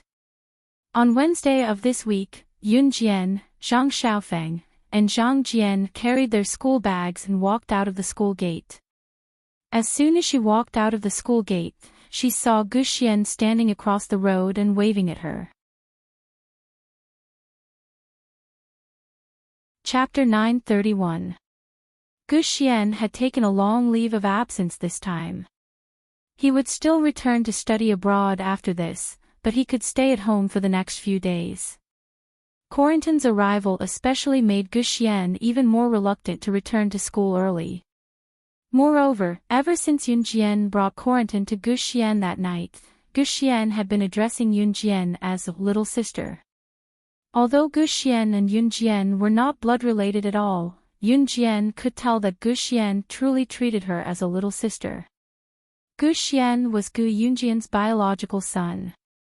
Since Gu Xian could turn for the better, it meant that Qin Yiru could get along better with Gu Junjian after marrying Gu Junjian. In that case, why wouldn't Yunjian be happy? Go. Yunjian nodded. Then, she paused and said, I might be a little late tonight. You guys go ahead first. She had promised Ning Lanlan that she would go shopping tonight. Ning Lanlan was a student of foreign languages high school. However, Ning Lanlan was lively by nature. If it were other girls, they would have parted ways long ago after becoming friends with Yunjian because they were not from the same school. However, Ning Lanlan would still look for Yunjian when she was free. When they went to Nilong River for a barbecue last time, Ning Lanlan came to borrow salt. This time, she lent a friend. Yunjian also felt that she got along well with Ning Lanlan, so she did not refuse to go out with Ning Lanlan. Okay. Gu Xian was overjoyed when he heard that Yunjian would be coming. How could he refuse? Hence, he agreed immediately. The more Gu Xian looked at Yunjian, the more he liked his new little sister. Even Qin Yiru was pleasing to the eye. If Gu Xian was a little repulsed by Yunjian and Qin Yiru's existence in the beginning, Gu Xian truly treated Yunjian and Qin Yiru as his family from the bottom of his heart now. Gu Xian had come to the school to inform Yunjian and was urged by his friend to drive to the only racing track in Longmen City right after he said that. Those who loved racing could naturally find a dedicated racetrack. Gu Xian had stayed in Longmen City for 2 days and was bored out of his wits when he could not touch a race car, so he went to Longmen City's racetrack. After Gu Xian left, Yunjian went back to Dong Ruan's house and left her bag there before running out. Si had not returned from Anhun. In the downtown area of Longmen City, Yunjian met up with Ning Lanlan. Jian, you're here. Ning Lanlan was thrilled when she saw Yunjian and hooked her arm around Yunjian's. Come, let's walk around there. Ning Lon Lon came to look for Yunjian alone. She did not have any friends with her. Yunjian nodded. There were quite a lot of downtown areas in Longmen City. Ning Lon Lon dragged Yunjian to wander around. When they passed by a mall just now, something black and flesh-colored flashed across their eyes. Wow, Jian, let's go check it out. Ning Lon Lon pointed at a lingerie shop in the mall and ran in with Yunjian in tow. Welcome. The attendant in the lingerie shop smiled at Ning Lon Lon and Yunjian in a friendly manner, looking like she wanted to follow them to introduce her store's products. We're just walking around on our own. You don't have to follow us. Ning Lon Lon waved at the attendant. The attendant flashed her a friendly smile as well. When Ning Lon Lon saw that the attendant really did not follow them, she pulled Yunjian to a corner of the lingerie shop playfully. When Ning Lon Lon saw that there was no one around, she picked out a piece that was so thin that it was almost transparent from the row of lingerie and stuffed it into Yunjian's arms. Chapter 932. When Yunjian was first brought into the lingerie shop by Ning Lon Lon, she was still rather surprised. Why did shopping turn into a lingerie shop? It was only now that Yunjian realized what was going on. This was what Ning Lon Lon had in mind. She wanted her to buy sexy lingerie. After becoming friends with Ning Lon Lon, the latter had been visiting her almost every day for the past week. Although school ended late, Ning Lon Lon did not miss a single day. As long as CE was in Longmen City at night, he would come to her school to pick her up. It was not Ning Lon Lon's first time seeing CE. Yunjian did not think much about it before, but what was going on now? Ning Lon Lon was hinting that she should wear this thin and transparent sexy lingerie to CE. Yunjian felt that if she really did that, she might really be. What are you thinking about? Yunjian said and shoved the sexy lingerie back onto the rack. Once Yunjian thought about wearing this thin piece of clothing that looked no different from wearing nothing in front of CE. Was she crazy? How could she be thinking about something like that? If the people around them took a closer look, they would be able to see that Yunjian's cheeks were flushed with a faint blush. Buy it. Buy it. Ning Lon Lon pulled Yunjian's hand and shook it before running to the front desk with the lingerie that was hung back on the rack. I'll pay. Ha ha. Ning Lon Lon paid before Yunjian could reject her. The receptionist at the front desk looked at Ning Lon Lon and Yunjian with an odd gaze but settled the bill for Ning Lon Lon in the end. In the end, even Yunjian did not know how she ended up with the lingerie that Ning Lon Lon bought. Ning Lon Lon played with Yunjian until 6 or 7 in the evening before she checked the time and was ready to go home. Before she left, Ning Lon Lon stole a glance at Yunjian and said with a grin, Jian, you must wear it. Ha ha ha. Try to pounce on him. You have to tell me how it feels when you're done. Ha ha. Ning Lon Lon chuckled exaggeratedly and ran 2 steps away from Yunjian while waving the bag in her hand. 2 steps later, Ning Lon Lon remembered that she still had something to tell Yunjian, so she skipped back to her again. Jian, I forgot to tell you. I'm going to the zoo for a spring outing with my friends tomorrow morning. If you're free, do you want to come with us? How about it? Lon Lon asked and winked at Yunjian. Ning Lon Lon's invitation was sincere. Before Yunjian could answer, Ning Lon Lon agreed on her behalf skillfully. I'll take that as a yes then. You must come, we'll meet at the usual place. With that, Ning Lon Lon skipped away without giving Yunjian a chance to reject her. Yunjian did not have anything to do the next morning. She stood where she was and watched Ning Lon Lon skipping away.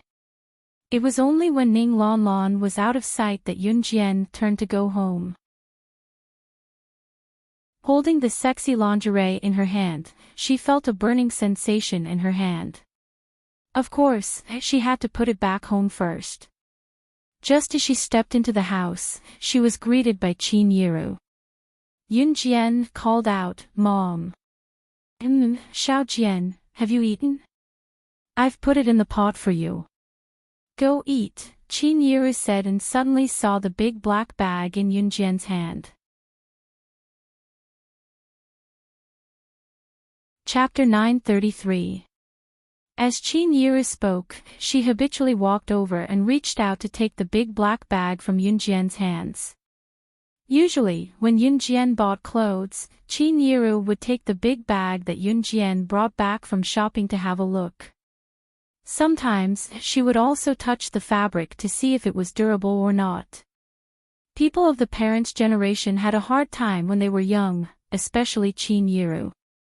Even though the family was rich now and bought clothes and other things, Qin Yiru still habitually reached out to touch the quality of the clothes, to see how long they could last, and to feel the texture of the clothes to see if they would pilling.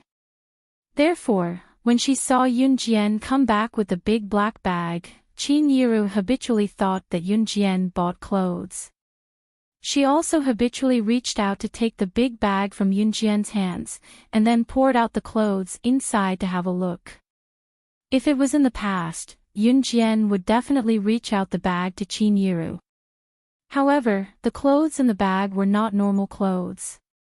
How could she pass the clothes to Qin Yiru? If Qin Yiru saw the things in the bag, how could she explain it? Ahem, Mom, I just promised Guxian that I would go play with him. I will put the things upstairs first. As Yunjian spoke, she carried the big black bag and ran upstairs as fast as she could. This child, why are you running so fast? Mom is not the plague. Qin Yiru smiled with relief. From her expression, it could be seen that Qin Yiru did not suspect anything.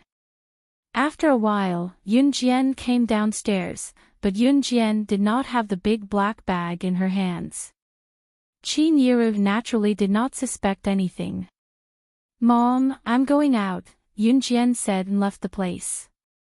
Hey, you have to worry about yourself going out in the middle of the night. Qin Yiru called after her. The night wind was chilly. Just as Yunjian stepped out of the house, she felt a gust of cold wind. Yunjian pulled her clothes together, not looking that cold. Longmen City, Yuanbao Mountain. Yuanbao Mountain was a racing track by the cliff of Longmen City. There were many racing tracks in Longmen City and Yuanbao Mountain was not necessarily the best one. However, Yuanbao Mountain was definitely the steepest mountain. The reason why countless racers chose to race at Ingot Mountain was because racing at Ingot Mountain was steep and exciting enough. Yuanbao Mountain was not filled with Yuanbao like its name, but it was undoubtedly one of the steepest mountains in Longmen City. What was racing? Wasn't the game just exciting? It was 7:30 in the evening, but the steep cliffs of Yuanbao Mountain were illuminated by bright lights.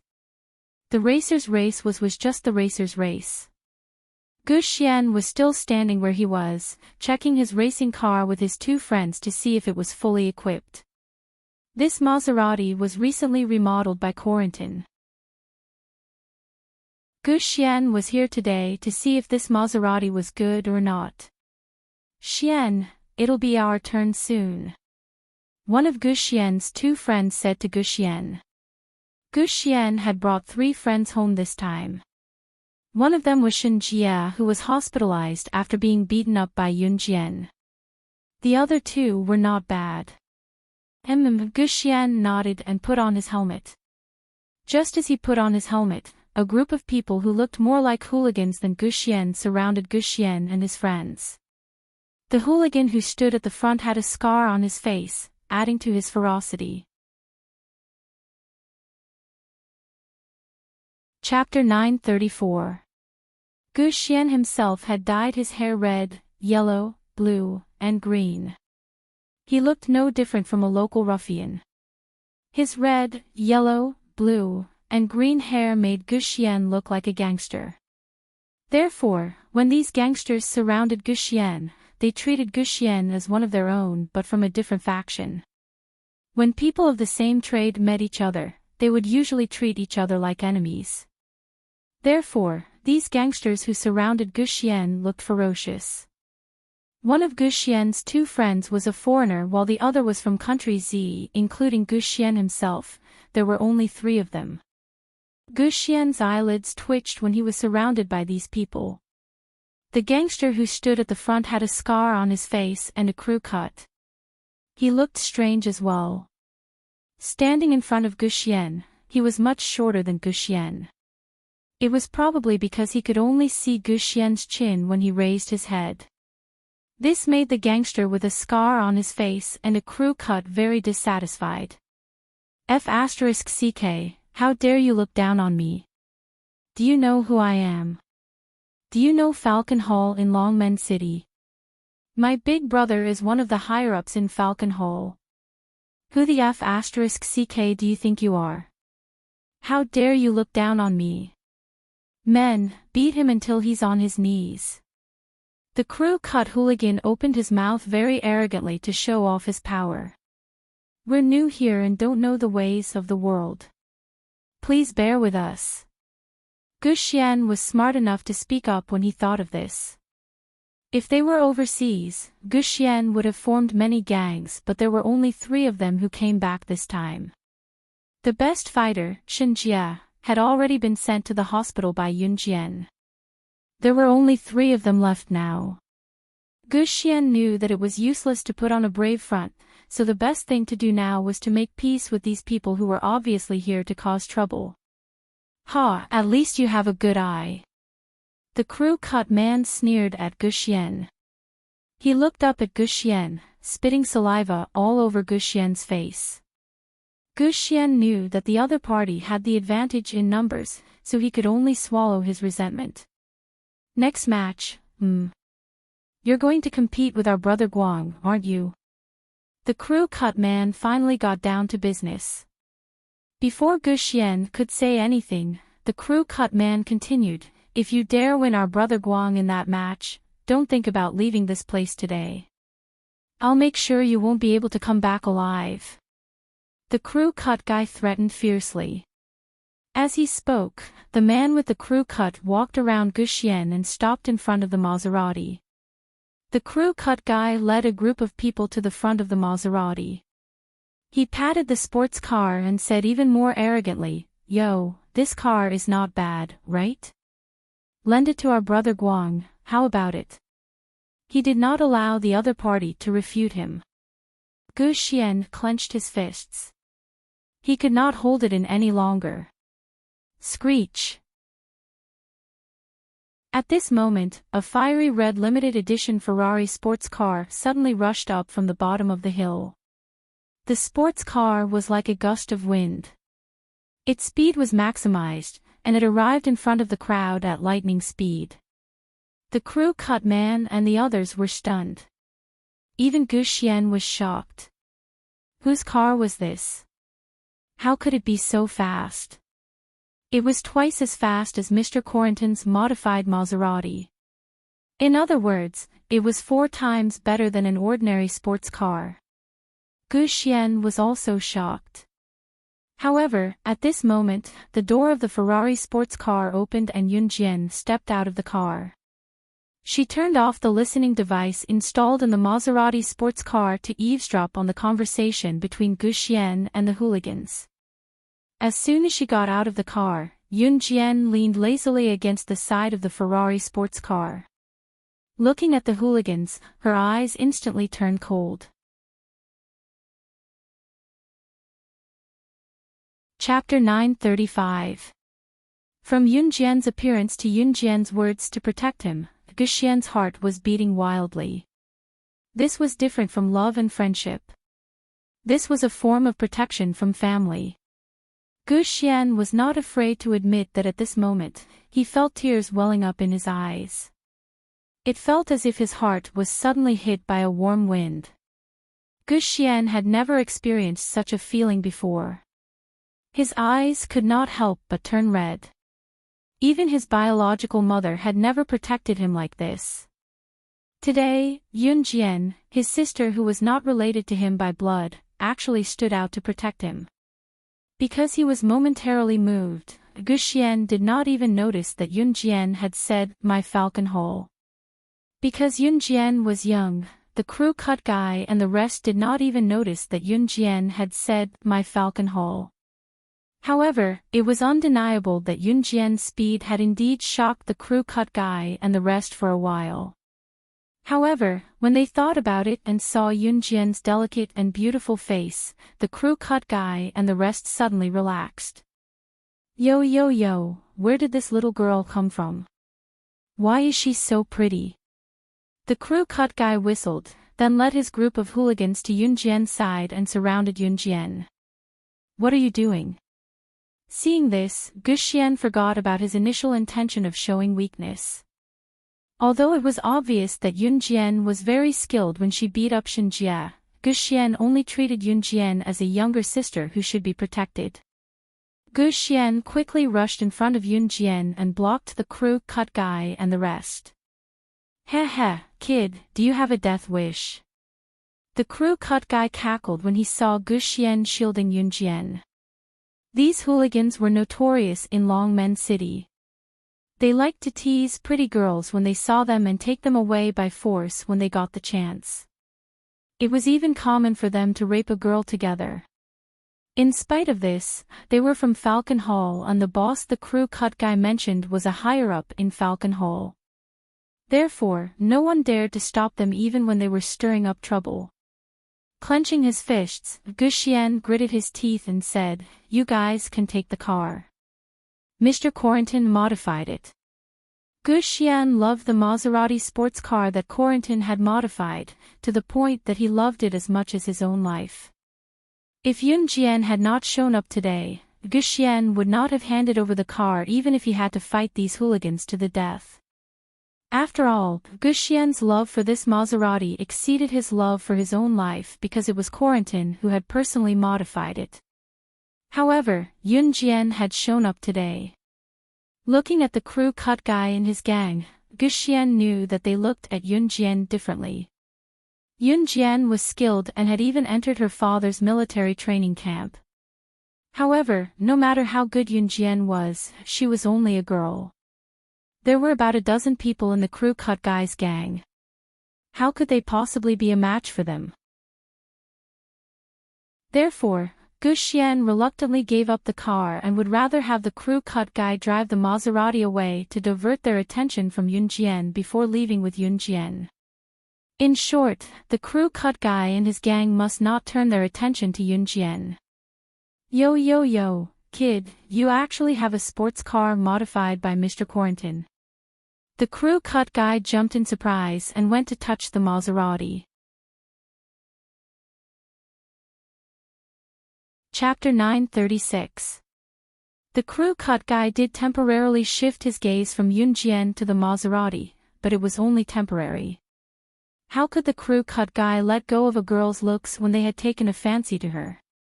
Sister, what are you talking about?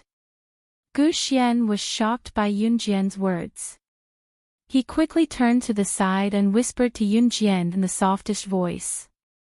Guxian had learned a lot of martial arts, but he knew that he was no match for the crew cut guy, who was originally a hooligan and was good at fighting. He had not reached the level where he could take on more than 10 people. Moreover, a great man knew when to yield and when to stand tall.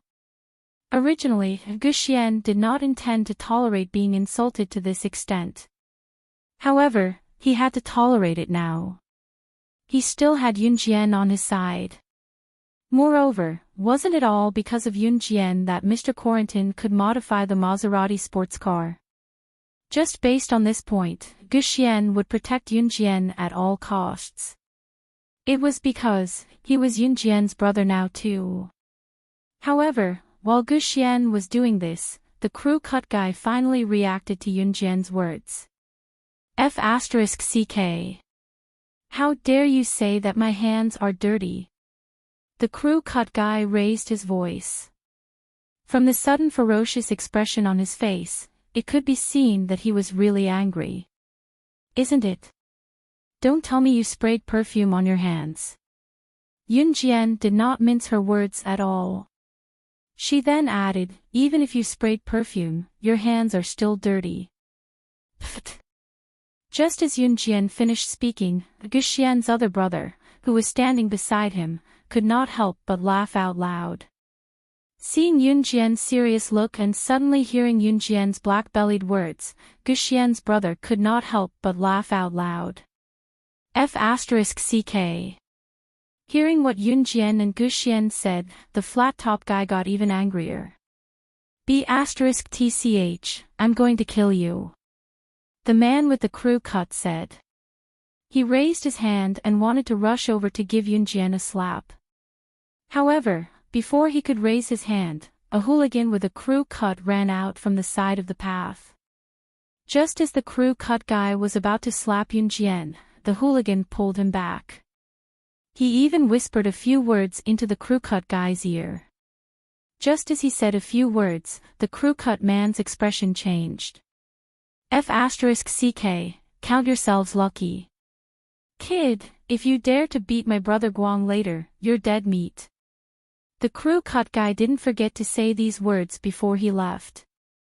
After that, the crew cut guy said to his brothers, let's go. With that, the group of people swaggered out of the place. Yunjian didn't stop her. In spite of it, Yunjian's gaze darkened. Since when did her Falcon Hall have such a piece of trash? It seemed like she had to get rid of them completely. Sister, are you okay? Once the crew cut guy and his gang left, Guxian was afraid that Yunjian would be frightened, so he turned to look at Yunjian. Yunjian shook her head slightly.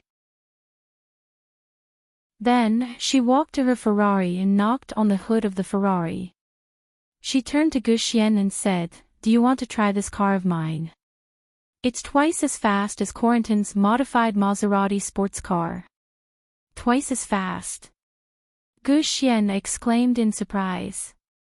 After all, Corentin's modified Maserati sports car was already shocking enough. However, he had seen Yunjian's speed just now. Thinking of this, Guxian couldn't help but ask, which master modified this car? Who modified this car to be twice as fast as Master Corentin's modified car? Chapter 937. Hearing Yunjian say that the car was modified by her in such a situation, she was stunned. At this moment, Guxian did not think that Yunjian was lying at all. Yunjian saw that Guxian did not say anything. She pursed her lips and smiled. You don't believe me. I believe you.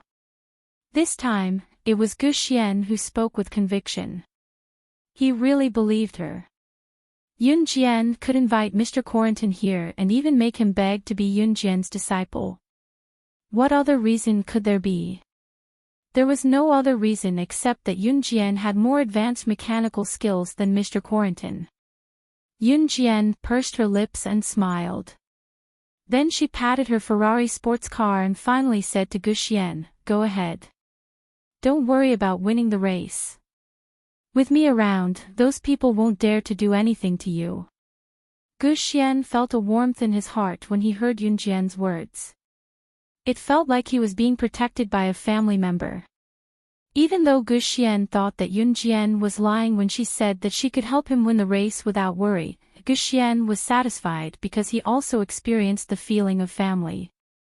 Okay. Guxian nodded heavily at Yunjian. Then he took the car keys from Yunjian, got into Yunjian's Ferrari sports car, and watched it go to the racetrack. Racing was Guxian's hobby, so he naturally would not be intimidated by the crew cut guys group. Even though Guxian had lowered his head just now, it did not mean that he would give in to Brother Guang on the racetrack. He would definitely win today's race. As she watched Ji Xian drive away, Yunjian suddenly crossed her arms. She turned her head and glanced at the two Guxian buddies who were still standing there. You're not leaving. Yun Jian took 2 steps towards the edge of the racetrack. Then she turned her head to look at the 2 people. Leave. Where are we going? Gu Xian's 2 buddies looked honest and considerate. One of them was a foreigner, and the other was from country Z. Perhaps it was because they had seen Yun Jian's strength before, so when they saw Yun Jian, they stood respectfully. Let's go to the starting point of the racetrack to watch the race, Yun Jian said as she led the way to the starting point of the racetrack. The 2 men from Guxian were stunned. In the end, they followed Yun Jian to the starting point of the racetrack. Many people had gathered at the starting point of the racetrack. Yuanbao Mountain had specially set up a spectator stand to allow those who were interested in racing to watch the race. Of course, there were many large screens hanging in front of the spectator stands. These screens showed the steep and winding mountain range of Yuanbao Mountain. Yuanbao Mountain's competition points were specially managed by the organizers. On the winding mountain range of Yuanbao Mountain, there were surveillance cameras set up at every point. And these surveillance cameras captured the racers' paths, which would be reflected on the large screens in front of the spectator stands. As long as one sat on the spectator stands, they would be able to see the entire race. You. Where are you going? Seeing that Yun Jian did not walk to the spectator stands, one of the 2 men from Guxian, who was from country Z, could not help but ask. I'm going to place a bet. Yun Jian pursed her lips and smiled. Then Yun Jian's figure flashed. Not long after, she arrived at the place where bets were placed. Racing was an exciting and fun game. However, there were also betting stations set up at the racetrack. In other words, for one-on-one racing, those who did not participate in the race could come here to place a bet on which side would win. If the side who bet won, then they would receive the corresponding compensation. Chapter 938. Seeing Yun Jian walk over to the betting station, Guxian's 2 buddies hesitated for a moment before following her. At this moment, the betting station was already full of people. Other than watching the racing competition, most people would choose to come here to place their bets. Everyone liked these kinds of exciting bets. But the people standing at the betting station were all men without exception. Generally, women wouldn't come here to place their bets, so the people standing at the betting station were all men. So when Yun Jian walked over, she became the focus of everyone's attention. Because just by looking at Yun Jian's appearance, one could tell that she was young. Everyone present could tell at a glance that Yun Jian was underage.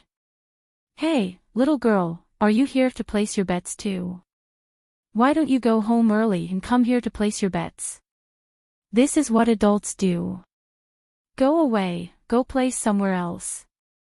Seeing Yun Jian walking over, one of the men who was waiting in line to place his bets waved at Yun Jian. This man was probably bored, so when he saw Yun Jian walking over, he wanted to tease her. It was a good opportunity for the people around to see that an underage girl actually came here to place her bets. Hearing the man's voice, the people around turned to look at Yun Jian. Even the manager of the betting station couldn't help but step forward to persuade Yun Jian when he saw her.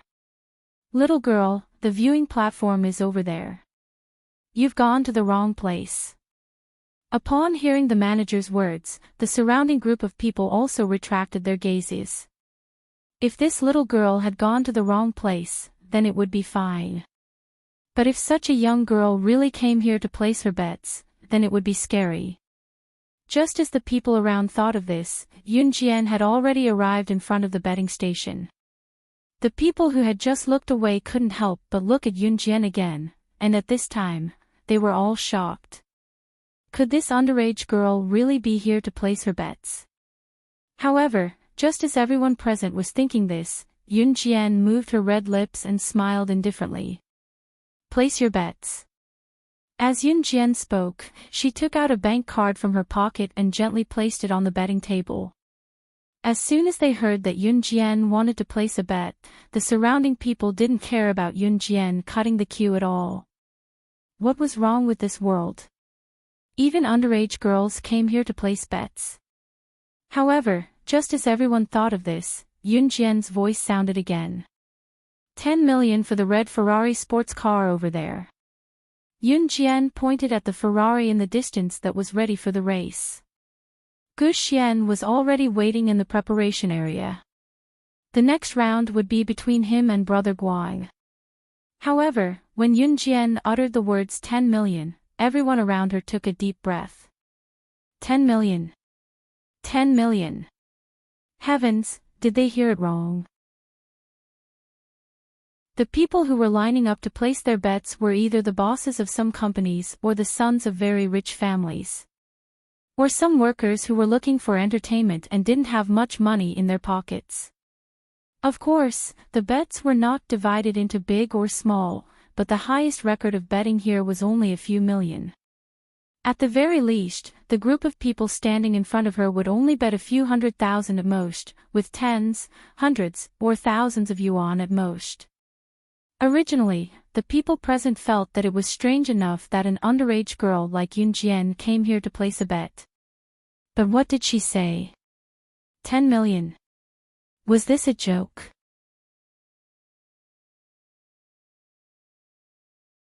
Chapter 939. Even if it was 10 million Chinese yuan, it was the fortune of Longmen City's big boss. After all, such an amount was already considered huge in 1999. Back then, those who had more than 1 million yuan in savings were called millionaires. That was how millionaires came to be. It was different from modern times. If one had 1 million yuan back then, they would be at the top of the world. What about Yun Jian? She wanted to bet 10 million right off the bat. She even added US dollars at the end. If converted to Chinese yuan, it would be 60 million yuan. Oh my god. 60 million yuan was close to 100 million yuan. If it was 1999, 100 million yuan worth of assets would definitely make the list of the richest people in Longmen City and even the entire Zhe province. Hearing Yun Jian's words, the two men from Gu Xian nearly fell to the ground in shock. Gu Xian's two buddies had originally planned to bet a few 100 yuan on Gu Xian. However, compared to the 60 million yuan that Gu Xian's younger sister had bet, the men from Gu Xian stuffed the few 100 yuan back into their pockets quietly. Little girl, this. The manager of the betting station had never met anyone who bet 60 million yuan in one go. He was stunned by Yun Jian's action and only stuttered after a while. You can register now. Yun Jian did not care about the manager's reaction as she urged him. The staff member's hands trembled, but he accepted the card anyway and said out of goodwill, I'm sorry, but I'm sorry, but I'm sorry, but I'm sorry. Little girl, do you really want to bet on that red Ferrari? The person who's going against the Ferrari is a higher-up in Falcon Hole. People call him Brother Guang. He's famous and he's never lost since he came to the racetrack.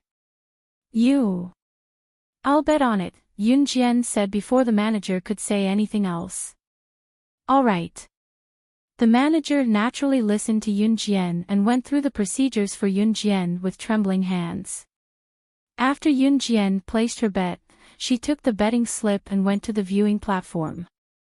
Sister Gu Xian, I'll buy you a bottle of juice. There's a vendor over there with a cart.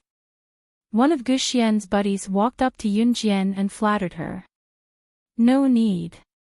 Yun Jian pursed her lips and smiled at him. Then, she walked into the viewing platform. From the viewing platform, one could clearly see the winding racing track of Yuanbao Mountain on the large screens in front of them. At this moment, the red Ferrari driven by Gu Xian was already side by side with the Audi sports car driven by Brother Guang. It's starting, it's starting. The two guys from Gu Xian hugged each other and screamed excitedly. Yun Jian crossed her arms in front of her chest as she watched the Ferrari and Audi race side by side. until the referee pointed the air gun at the sky and fired. At the same time, he waved the little red flag in his hand. Then, the two sports cars drove out at the same speed as the wind. After just a short while, the red Ferrari sports car had a huge lead over the Audi sports car. The two sports cars quickly disappeared from everyone's sight. Then, they appeared on the large screens in a short while. After a few dozen turns, the Audi sports car was about to catch up. It had to be said that Guxian's driving skills were still lacking. However, the Ferrari sports car's speed allowed Guxian to be one step ahead. There was a turn at Yuanbao Mountain that could avoid the large screens that the audience was watching. At this moment, Brother Guang, who was driving the Audi sports car, looked fiercely at the red Ferrari sports car that he was following closely but could not overtake. Brother Guang suddenly smiled evilly. He suddenly thought of an idea. Chapter 940. At this time, Guxian, who was driving the Ferrari in front of Brother Guang, did not realize that he had been targeted by Brother Guang. He had never considered the possibility of danger before. Car racing was a thrilling competition, and at the same time, there was a certain degree of danger in racing. Especially when racing on a dangerous cliff like Yuanbao Mountain, if the car was not careful, it could crash down the cliff. Yuanbao Mountain was a mountain that was hundreds of meters above sea level. If the car crashed down the cliff, there was only one result for the person, and that was to be smashed to pieces. Therefore, under such circumstances, even if the racer did something to the other racer, no one would know. Brother Guang gave a sinister smile. The corner of the hill was in front, and there were no surveillance cameras at that corner. If he did not slow down and instead sped up, he could catch up to Guxian's Ferrari. At that time, even if he did not knock the Ferrari off the cliff, he could break the brakes of the Ferrari. At this moment, the corner without any surveillance cameras appeared. Brother Guang's lips curled into a sinister smile. He slammed on the accelerator when Guxian's Ferrari began to slow down. There was a sea of people in the spectator stands. Everyone was watching this exciting race, and they were all excited. Suddenly, the two sports cars on the screen turned into the corner of the hill and disappeared from the screen in the next 10 seconds. This was a stage deliberately set up by the organizers to make everyone feel the tense atmosphere of the race. The purpose was to let everyone guess which car would be in the lead after 10 seconds. Therefore, the organizers did not set up surveillance cameras at this corner. Before the Audi sports car disappeared, Yun Jian had a nagging feeling that something was off. At the same time, Yun Jian felt her eyelids twitch wildly. But she did not think too much about it. 10 seconds later, the Audi sports car rushed out of the corner and took the lead. The commentator, who was standing furthest away, changed his way of explaining. He used a surprised expression to describe what was happening in front of him. Hey, our Audi sports car is actually ahead of the Ferrari sports car. Our Ferrari sports car, after a while, the Ferrari sports car still hadn't rushed out.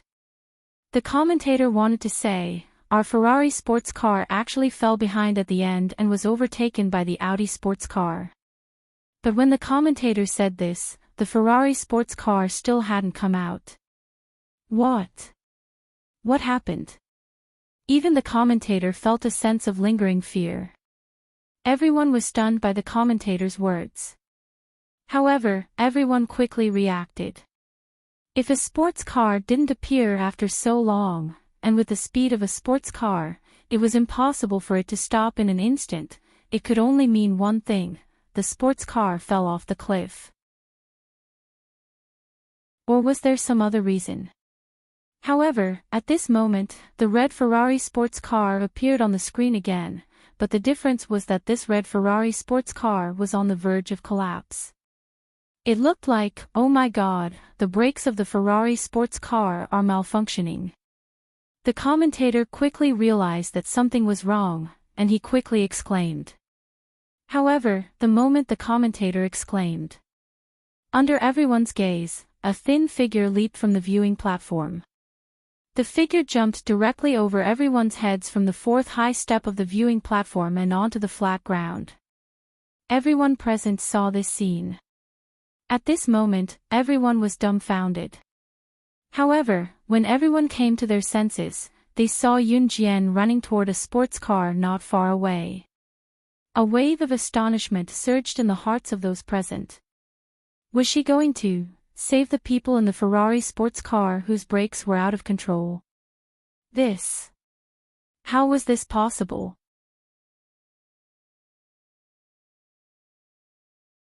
Chapter 941. Incidents like this where the brakes failed during a race had happened before. Of course, there weren't many incidents where the brakes failed during a race. If such a thing really happened, then the racer was unlucky.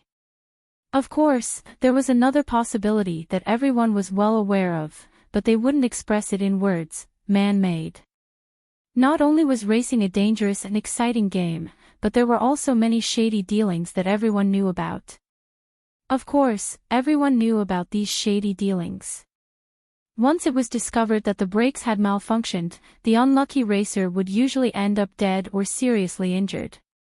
This was because something similar had happened at Yuanbao Mountain before, and it had been discovered no less than 5 times. Any racer whose brakes failed would either die or be seriously injured.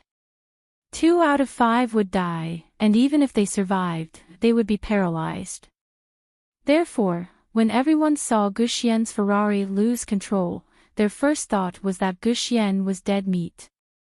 Even if he didn't die, he would be crippled for the rest of his life. But when everyone saw Yunjian run towards the sports car parked not far away, a shocking thought came to everyone's mind. Could it be that the girl who suddenly ran over there wanted to drive the sports car to save the person in the Ferrari whose brakes had failed? This was simply impossible. Because the Ferrari had already lost control. It wouldn't stop unless it hit a certain mountain rock. However, if this Ferrari sports car were to crash into some mountain rock, then the person sitting in the Ferrari sports car would definitely be seriously injured, if not dead. However, just as everyone present was certain that Guxian, who was in the Ferrari, was dead for sure, Yunjian ran in front of a Maybach sports car. The Maybach sports car was parked next to the racetrack, and a man in his 30s was standing next to it, wiping the Maybach sports car. Yunjian walked over and sat directly in the Maybach sports car with its door open. She said to the car owner, "Lend me your car for a while." Then, Yunjian stepped on the accelerator, and the Maybach sports car shot out like a bolt of lightning. Hey!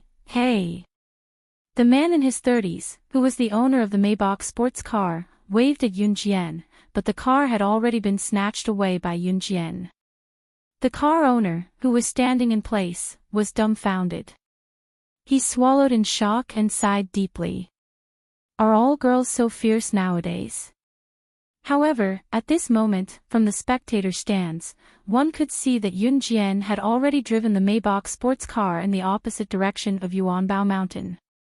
Guxian, Brother Guang, and the others were driving along the racetrack, but Yunjian was driving in the opposite direction.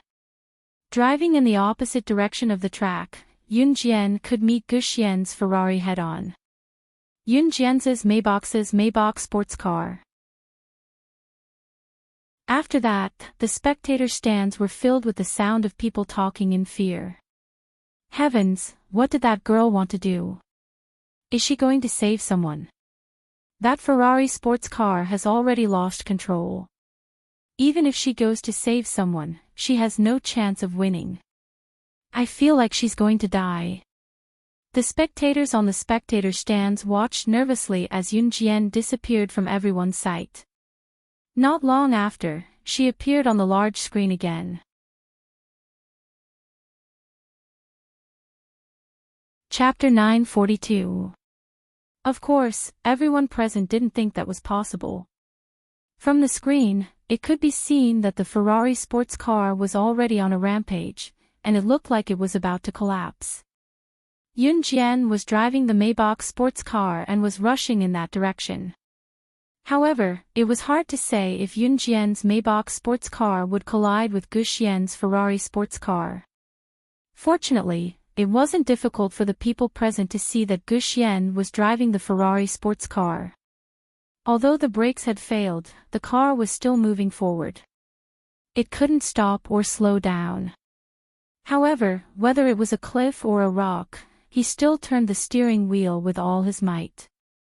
If Gu Xian turned the steering wheel too slowly and fell off the cliff, or hit a rock too quickly, he might die before Yun Jian arrived. However, from the big screen, although the Ferrari sports car was out of control, it was still trying its best to turn the direction and didn't give up. In fact, Gu Xian, who was sitting in the Ferrari sports car, was already sweating. He felt the call of death. When he turned the corner just now and the car slowed down, Brother Guang directly stepped on the accelerator and rushed up. Brother Guang's rush directly knocked Gu Xian to the edge of the cliff. Just a little bit, and Gu Xian would have fallen off the cliff with the car. Fortunately, Gu Xian grabbed the steering wheel with all his might and didn't let the steering wheel go crooked. F***ck. Damn it. Gu Xian groaned hatefully. At this moment, he was walking on the edge of life and death and could die at any time.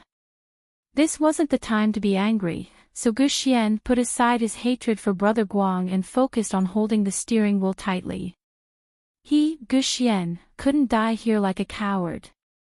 Yun Jian was driving the Maybach sports car at an astonishing speed, turning one mountain road after another.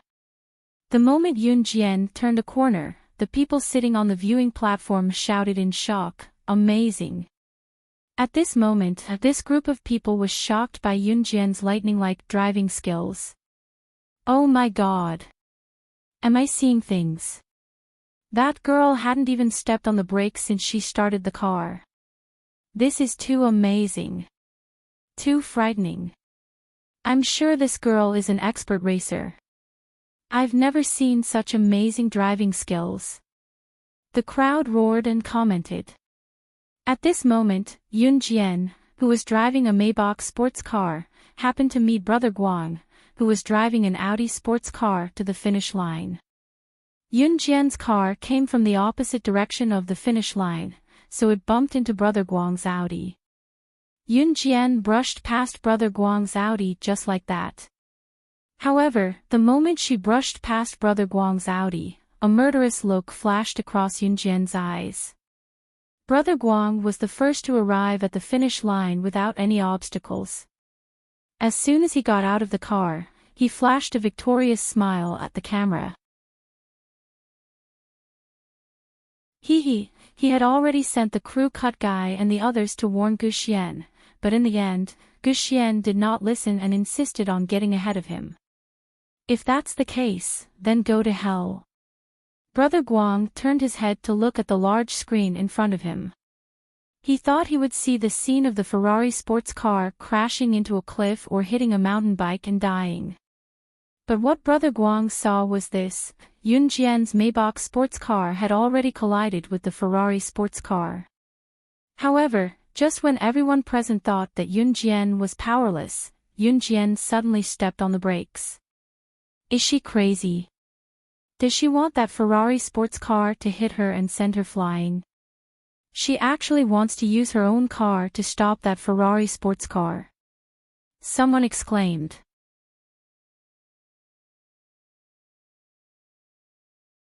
Chapter 943. She's crazy. She's really crazy. If the Ferrari crashes into her car, both her car and her car will fall off the cliff, someone in the know said again. In spite of it, Yun Jian had already parked the Maybach sports car. On the big screen, Gu Xian's Ferrari was getting closer to the Maybach that was blocking his way. Yun Jian, drive away. Drive away. You'll die. Drive away now. Gu Xian saw Yun Jian's car parked in the middle of the road as well. When he saw that the person in the Maybach was Yun Jian, he bellowed her full name. Gu Xian knew very well that if Yun Jian parked her car in the middle of the road and waited for his Ferrari to crash into her, Yun Jian would definitely be sent flying by the Ferrari he was driving now. Gu Xian did not want to die, but he did not want Yun Jian to die for him either. Therefore, Gu Xian turned the steering wheel, planning to bypass Yun Jian's Maybach and drive himself off the cliff. If he had to die, he would just let him die. It wasn't easy for him to recognize a younger sister. How could he let his younger sister die for him? Gu Xian was prepared to die. Taking a deep breath, he turned the steering wheel and closed his eyes. The Ferrari was about to fall off the cliff. Oh my God! The scene shocked the audience sitting on the viewing platform. The person in the Ferrari drove himself off the cliff to prevent the little girl from sacrificing herself to save him. The scene in front of them touched the hearts of all the audience members. Although they didn't know the relationship between the two people in the Ferrari sports car and the Maybach sports car, the scene just now was enough to shock everyone present. It was over. Everything was over. Die, go to hell. Brother Guang had already gotten out of the Audi sports car. He grinned menacingly as his eyes were glued to the big screen. He had never seen Yun Jian's face, but he, Brother Guang, was never afraid of anyone in Longmen City. He was a high-ranking member of Falcon Hole. Although his status was not as high as Su Zetian and Duan Lei's. If it was someone with a higher status than him, he naturally couldn't afford to offend them. But someone like Gu Xian wanted to surpass him. TSK, dream on. While Brother Guang was thinking about this, Gu Xian had already driven towards the cliff. Everyone in the spectator stand sat up straight. But at this moment, on the big screen, the black Maybach sports car moved. Almost at the same time, the Maybach stepped on the accelerator and slammed into the Ferrari. TCH. The sports car brushed against the door of the sports car while the Maybach that Yun Jian was driving brushed against the door of the Ferrari sports car. Sparks flew as both cars brushed past each other. But in the next second, Yun Jian, who was sitting in the Maybach, turned the steering wheel. She pushed the Ferrari back from the edge of the cliff at a frightening speed. Everyone in the spectator stands widened their eyes. Watching as Yun Jian pushed the Ferrari back into the lane, the Maybach stepped on the accelerator. Just as she was about to fall off the cliff, she stepped on the accelerator and stepped on it again. However, the Maybach did not stop moving forward after it stepped on the accelerator. The Maybach sports car caught up with the Ferrari sports car in reverse. Under everyone's gaze, the Maybach sports car crashed into the side of the Ferrari sports car. The two cars were close to each other as sparks flew. Finally, at a corner, a horrifying scene occurred. The Maybach made a sudden turn and pressed the Ferrari sports car against the cliff, causing it to crash into the cliff at a speed that did not hurt anyone. At the same time, the Maybach stepped on the accelerator and stopped abruptly. Everything was over. The people in the Ferrari sports car were rescued.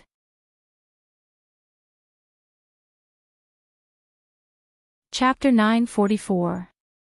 Yun Jian had crashed the Ferrari sports car into the rock at a special angle, allowing Gu Xian to avoid being injured. After Yun Jian forced the Ferrari sports car to stop with the Maybach, she braked and stopped the Maybach as well. Yun Jian's first reaction after she got out of the car was to run to the Ferrari sports car and open the door for Gu Xian to climb out from the passenger seat. At this moment, the spectator stands were completely silent. Everyone who saw the scene was so shocked that they froze. Not a single person was not stunned. Beside Brother Guang stood the crew-cut guy and the rest who had tried to threaten Gu Xian earlier. They were dumbfounded when they saw the shocking scene on the big screen, especially Brother Guang, especially Brother Guang. Especially for someone like Brother Guang, who had been in the underworld for so many years and had raced many times, he had never encountered such a situation. The sports car's brakes had malfunctioned and it could be rescued safely.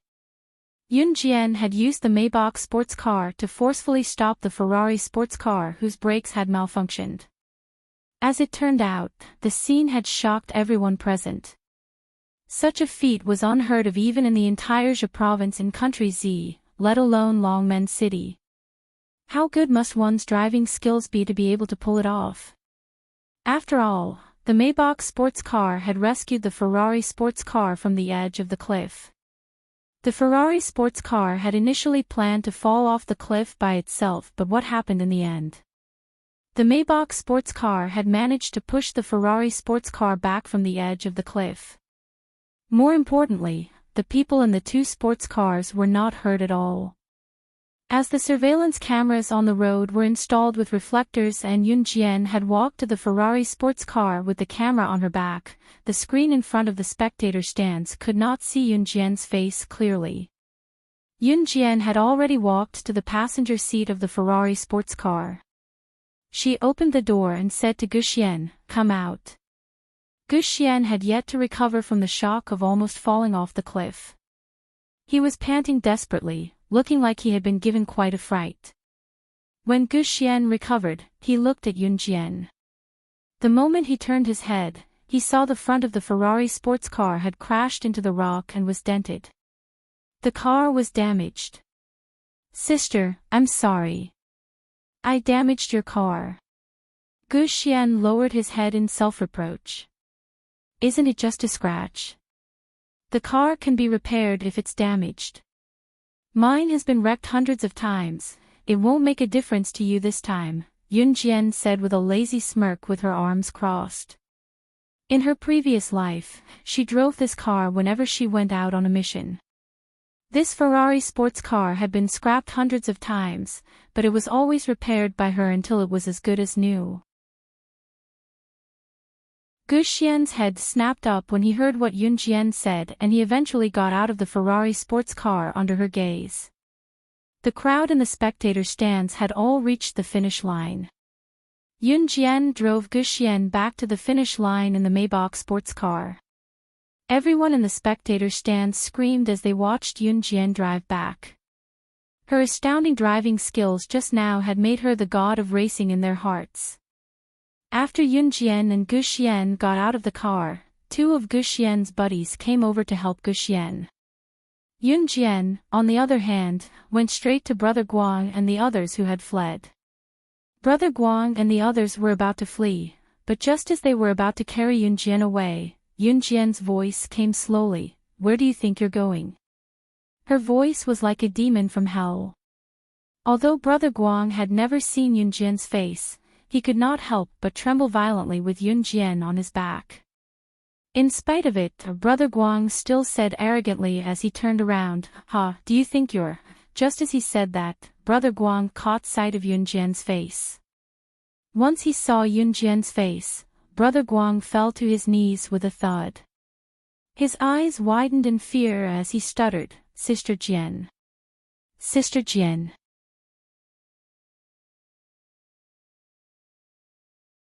Chapter 945. Brother Guang had never caught a glimpse of Yun Jian's face from start to end. From Yun Jian's appearance to snatching the Maybach sports car to save Guxian, she had never shown her face on camera. Naturally, the audience watching from the viewing platform did not get a clear look at Yun Jian's face as well. It was not until Yun Jian was completely exposed to the public and called out to Brother Guang and his gang who were about to flee that the audience finally got a clear look at her face. Of course, this was not a big deal. Most importantly, Bro Guang had just turned around aggressively with the attitude that he would not stop until he caused trouble for Yun Jian today, but the moment he turned around, Yun Jian's expression changed drastically. When he turned around, Brother Guang had actually knelt down in front of Yun Jian at an even faster speed. What was going on? Why was Brother Guang calling this girl Sister Jian? Sister Jian. Everyone knew that Brother Guang was a member of the mafia. Today, however, he had actually knelt down after getting a clear look at Yun Jian's face. While the audience was surprised, the crew cut guy and his gang were equally terrified. Brother Guang was a higher-up in Falcon Hall. He had never been afraid of anyone since he joined the racing scene. Why was he kneeling down like a weakling when he saw Yunjian today? Brother Guang, what game are you playing? I told you just now that this be *tch said my hands were dirty.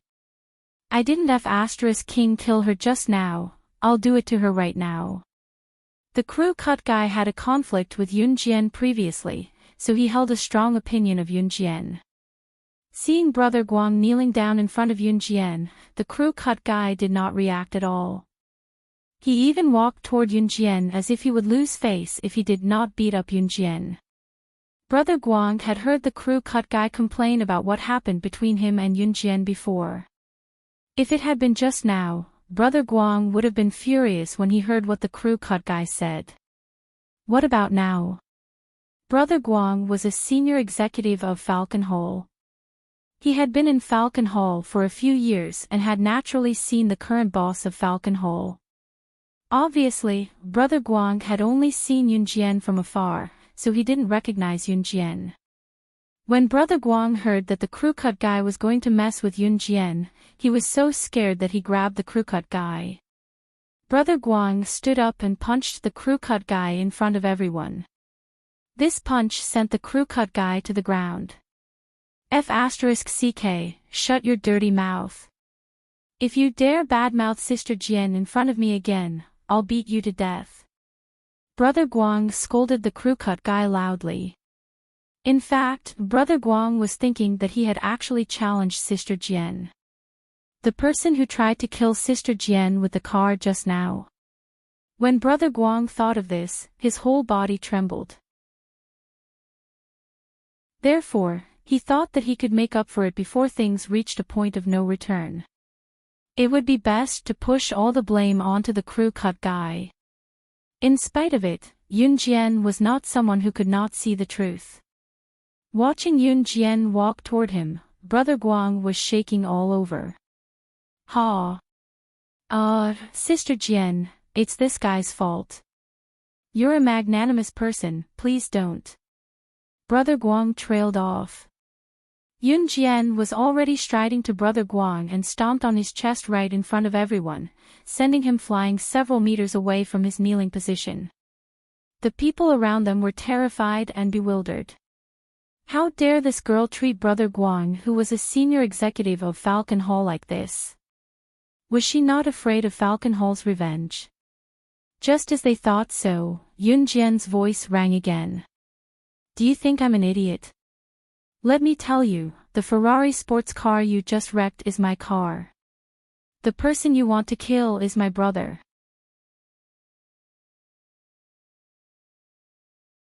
Chapter 946. My Falcon Hall. Everyone present latched onto these 4 words. If Yunjian had uttered these words right from the start, no one would have bothered with her. No one was even willing to pay close attention to what Yunjian said. In spite of it, the extent of Brother Guang's fear of Yunjian had forced everyone to pay attention to Yunjian's every word and action. In addition, everyone knew that Brother Guang was a high-ranking member of Falcon Hall. As a high-ranking member of Falcon Hall, it was impossible for Brother Guang to cower like this upon seeing Yunjian unless he had met someone with a higher status in Falcon Hall. He had even knelt before Yunjian just now. You're from Falcon Hall too. Hearing Yunjian say, my Falcon Hall, the crew-cut man clambered up from the ground and went to Yunjian, staring at her in disbelief. It was also at this moment that Gu Xian looked at Yunjian with the same stunned gaze. Even when he was studying abroad, Gu Xian knew of Falcon Hall's existence. The current Falcon Hall was something that even the police could not do anything about. Moreover, rumors about Falcon Hall in the underworld had spread all over Longmen City. Gu Xian had heard about it once he returned to the country and was shocked as well. Judging by Brother Guang's reaction and Yunjian's tone, was Yunjian from Falcon Hall too? Of course, Gu Xian, including those present, would never compare Yunjian with Falcon Hall's boss, Slaying Luo. After all, Yun Jian looked too young and could hardly convince the crowd. Since you're from Falcon Hall, why haven't I seen you before? The crew-cut man's brows furrowed into a frown that looked as ugly as wrinkles. He questioned Yun Jian at the same time. The crew-cut man was Brother Guang's lackey. Even someone of Brother Guang's status could only show half of his face among Falcon Hall's higher-ups. Even Brother Guang had only seen Falcon Hall's boss from afar. Moreover, Yun Jian did not enter Falcon Hall's headquarters often. Su Zetian was usually in charge. Now that Su Zetian was heavily injured, Su Zetian's most trusted subordinate, Duan Lei, was in charge. Therefore, it was reasonable that the crew-cut man had never seen Yun Jian. You didn't see me at Falcon Hall. Yun Jian frowned slightly. Some of the men and boys in the room felt numb when they saw her ravishing beauty. Hearing Yun Jian's words, Brother Guang, whose heart was tense, and the group of brothers who had just scolded Yun Jian with the crew-cut guy all shifted their gazes. Everyone's eyes shifted to Yun Jian. Even Gu Xian and Gu Xian's two buddies were no exception. Yun Jian stood in the same place. Her long black hair flowed elegantly, and her high ponytail made her look full of energy. That's right. The crew-cut man was shocked by Yun Jian's aura, but he reacted quickly and looked at her arrogantly. Get the hell out of my way. Damn it. Seeing the crew-cut man's behavior, Brother Guang was terrified again. How dare he act arrogantly in front of Falcon Hall's boss? Brother Guang wanted to slap the crew-cut man to death. At the same time, Yun Jian's arrogant voice was heard again. You want to see me at Falcon Hall? Are you worthy? Raising her voice, Yun Jian's arrogant words made everyone present feel respect for her. This young lady was so arrogant.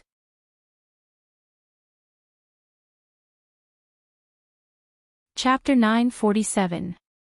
Are you even worthy? Yun Jian's words made the crew-cut guy's heart clench. Any man would be angry to be addressed in such a tone, especially a man like the crew-cut guy who cared a lot about his reputation. Most importantly, Yun Jian was still an underage girl at Yun Jian's age, yet she stood in front of him and said that. You want to see me in Falcon Hall? Are you even worthy? The crew-cut guy was completely enraged by Yun Jian.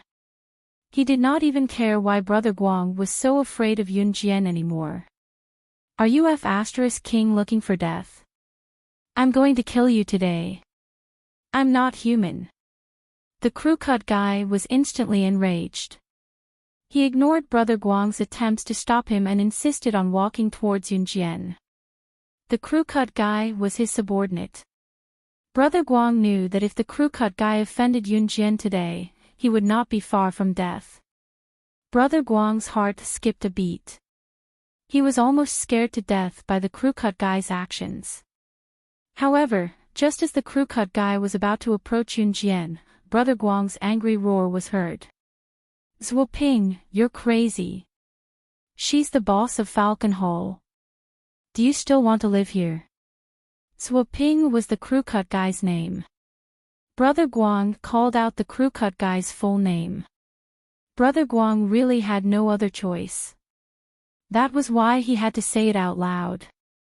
If he did not say it out loud, Brother Guang was sure that the crew-cut guy would definitely go against Yun Jian given his personality. However, going against Yun Jian and the boss of Falcon Hall, it was fine if the crew-cut guy had to bear the consequences himself, but the problem was that he would be dragged down by the crew-cut guy as well. The words Falcon Hall's boss caused an uproar in the crowd. Yun Jian. Falcon Hall's boss. What kind of joke was this? The legendary Luo Sha who turned Falcon Hall into the #1 gang ninja province in just over half a year? This little girl in front of them. Don't forget that not long ago, Falcon Hall's boss, Rakshasa, had also taken the #1 gang ninja province, Leopard Pack, under her wing. Half a year ago, Falcon Hall, which was the original Dragonhead gang, was at the bottom of the Jia province's gang rankings. However, Falcon Hall's Rakshasa only spent half a year to turn Falcon Hall into the #1 gang in Jia province. When this news was first spread, it completely shocked everyone. But what did Brother Guang just say? The woman who led Falcon Hall to become the #1 gang in Jia province was actually this underage girl. How is this possible? What? How is this possible? Who is she? She's the boss of Falcon Hall. The crew cut guy's feet froze on the spot. He stared blankly at Yun Jian, who was standing not far away. He was so shocked that his jaw almost dropped to the ground. This sudden attack made the crew cut guy's entire body tense up. He stared at Yun Jian in front of him, not daring to take another step forward. The people around them heard Brother Guang's voice clearly, and all of them stared at Yun Jian in shock. No wonder she was so good at driving. They did not expect her to be Falcon Hall's boss. How can it be fake? I saw it with my own eyes. Brother Guang closed his eyes, then collapsed to the ground as if paralyzed. Brother Guang knew that he would not be able to escape from Yun Jian this time. He had almost pushed the brother of Falcon Hall's boss off the cliff. He had even damaged her Ferrari sports car. Brother Guang was sure that he was not far from death just based on these 2 points. Hearing Brother Guang, a senior member of Falcon Hall, say so, everyone present gasped. Looking at the little girl before them, she was really Falcon Hall's boss, Rakshasa. They did not expect Falcon Hall's boss, Rakshasa, to be so young.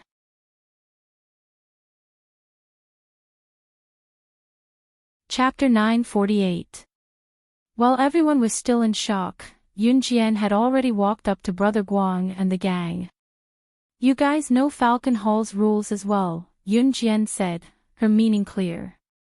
Hearing Yun Jian's words, Brother Guang knew that he was done for. Based on the way Yun Jian dealt with people back then, he knew that they were probably doomed this time.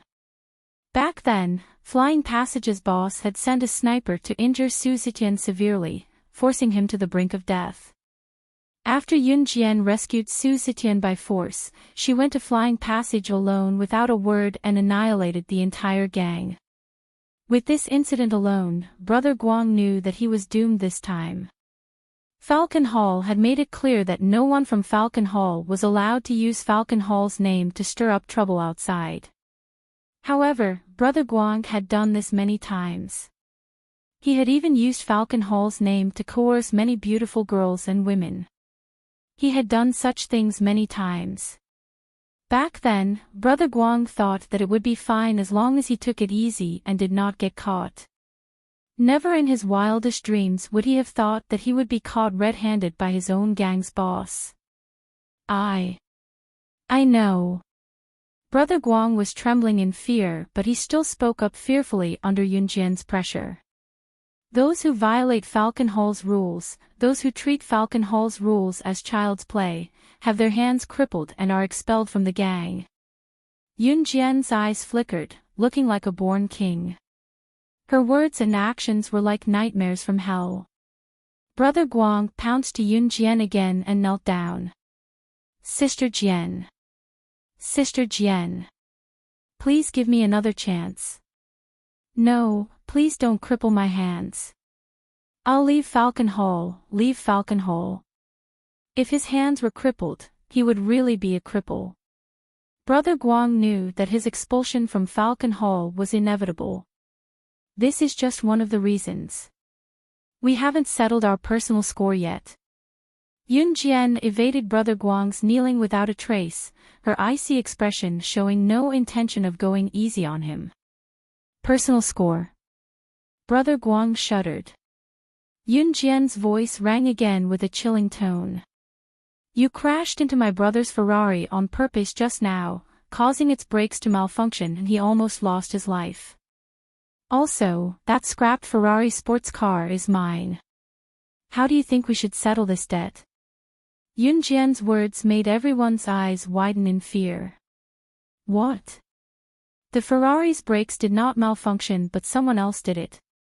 While everyone was doubting the truth of the matter, Brother Guang knelt on the floor and kowtowed to Yunjian. Sister Jian, I'm wrong. Please let me go, Sister Jian. I won't do it again. Brother Guang, a grown man, was actually kowtowing to Yunjian. Who was Yunjian? The boss of Shif Province's top boss. She was in the underworld. Even if Yunjian killed Brother Guang, she would be safe and sound, let alone crippling him. With what he did just now, it would be strange if Yunjian did not kill him. Let you go. Sure. Yunjian narrowed her eyes and crossed her arms in front of her chest, looking at Brother Guang in front of her. Once he heard Yunjian say that she could let him go, Brother Guang looked up and gulped before his dark eyes stared at Yunjian. Really? Before Brother Guang could finish, he was cut off by Yunjian. Cripple your own hands and I'll let you go. Cripple my own hands. Why did this sentence come out of this underage girl's mouth so easily and freely? Everyone present was shocked. Bang! Yunjian suddenly threw something at Brother Guang. When everyone saw what it was, they froze in shock. A butterfly knife.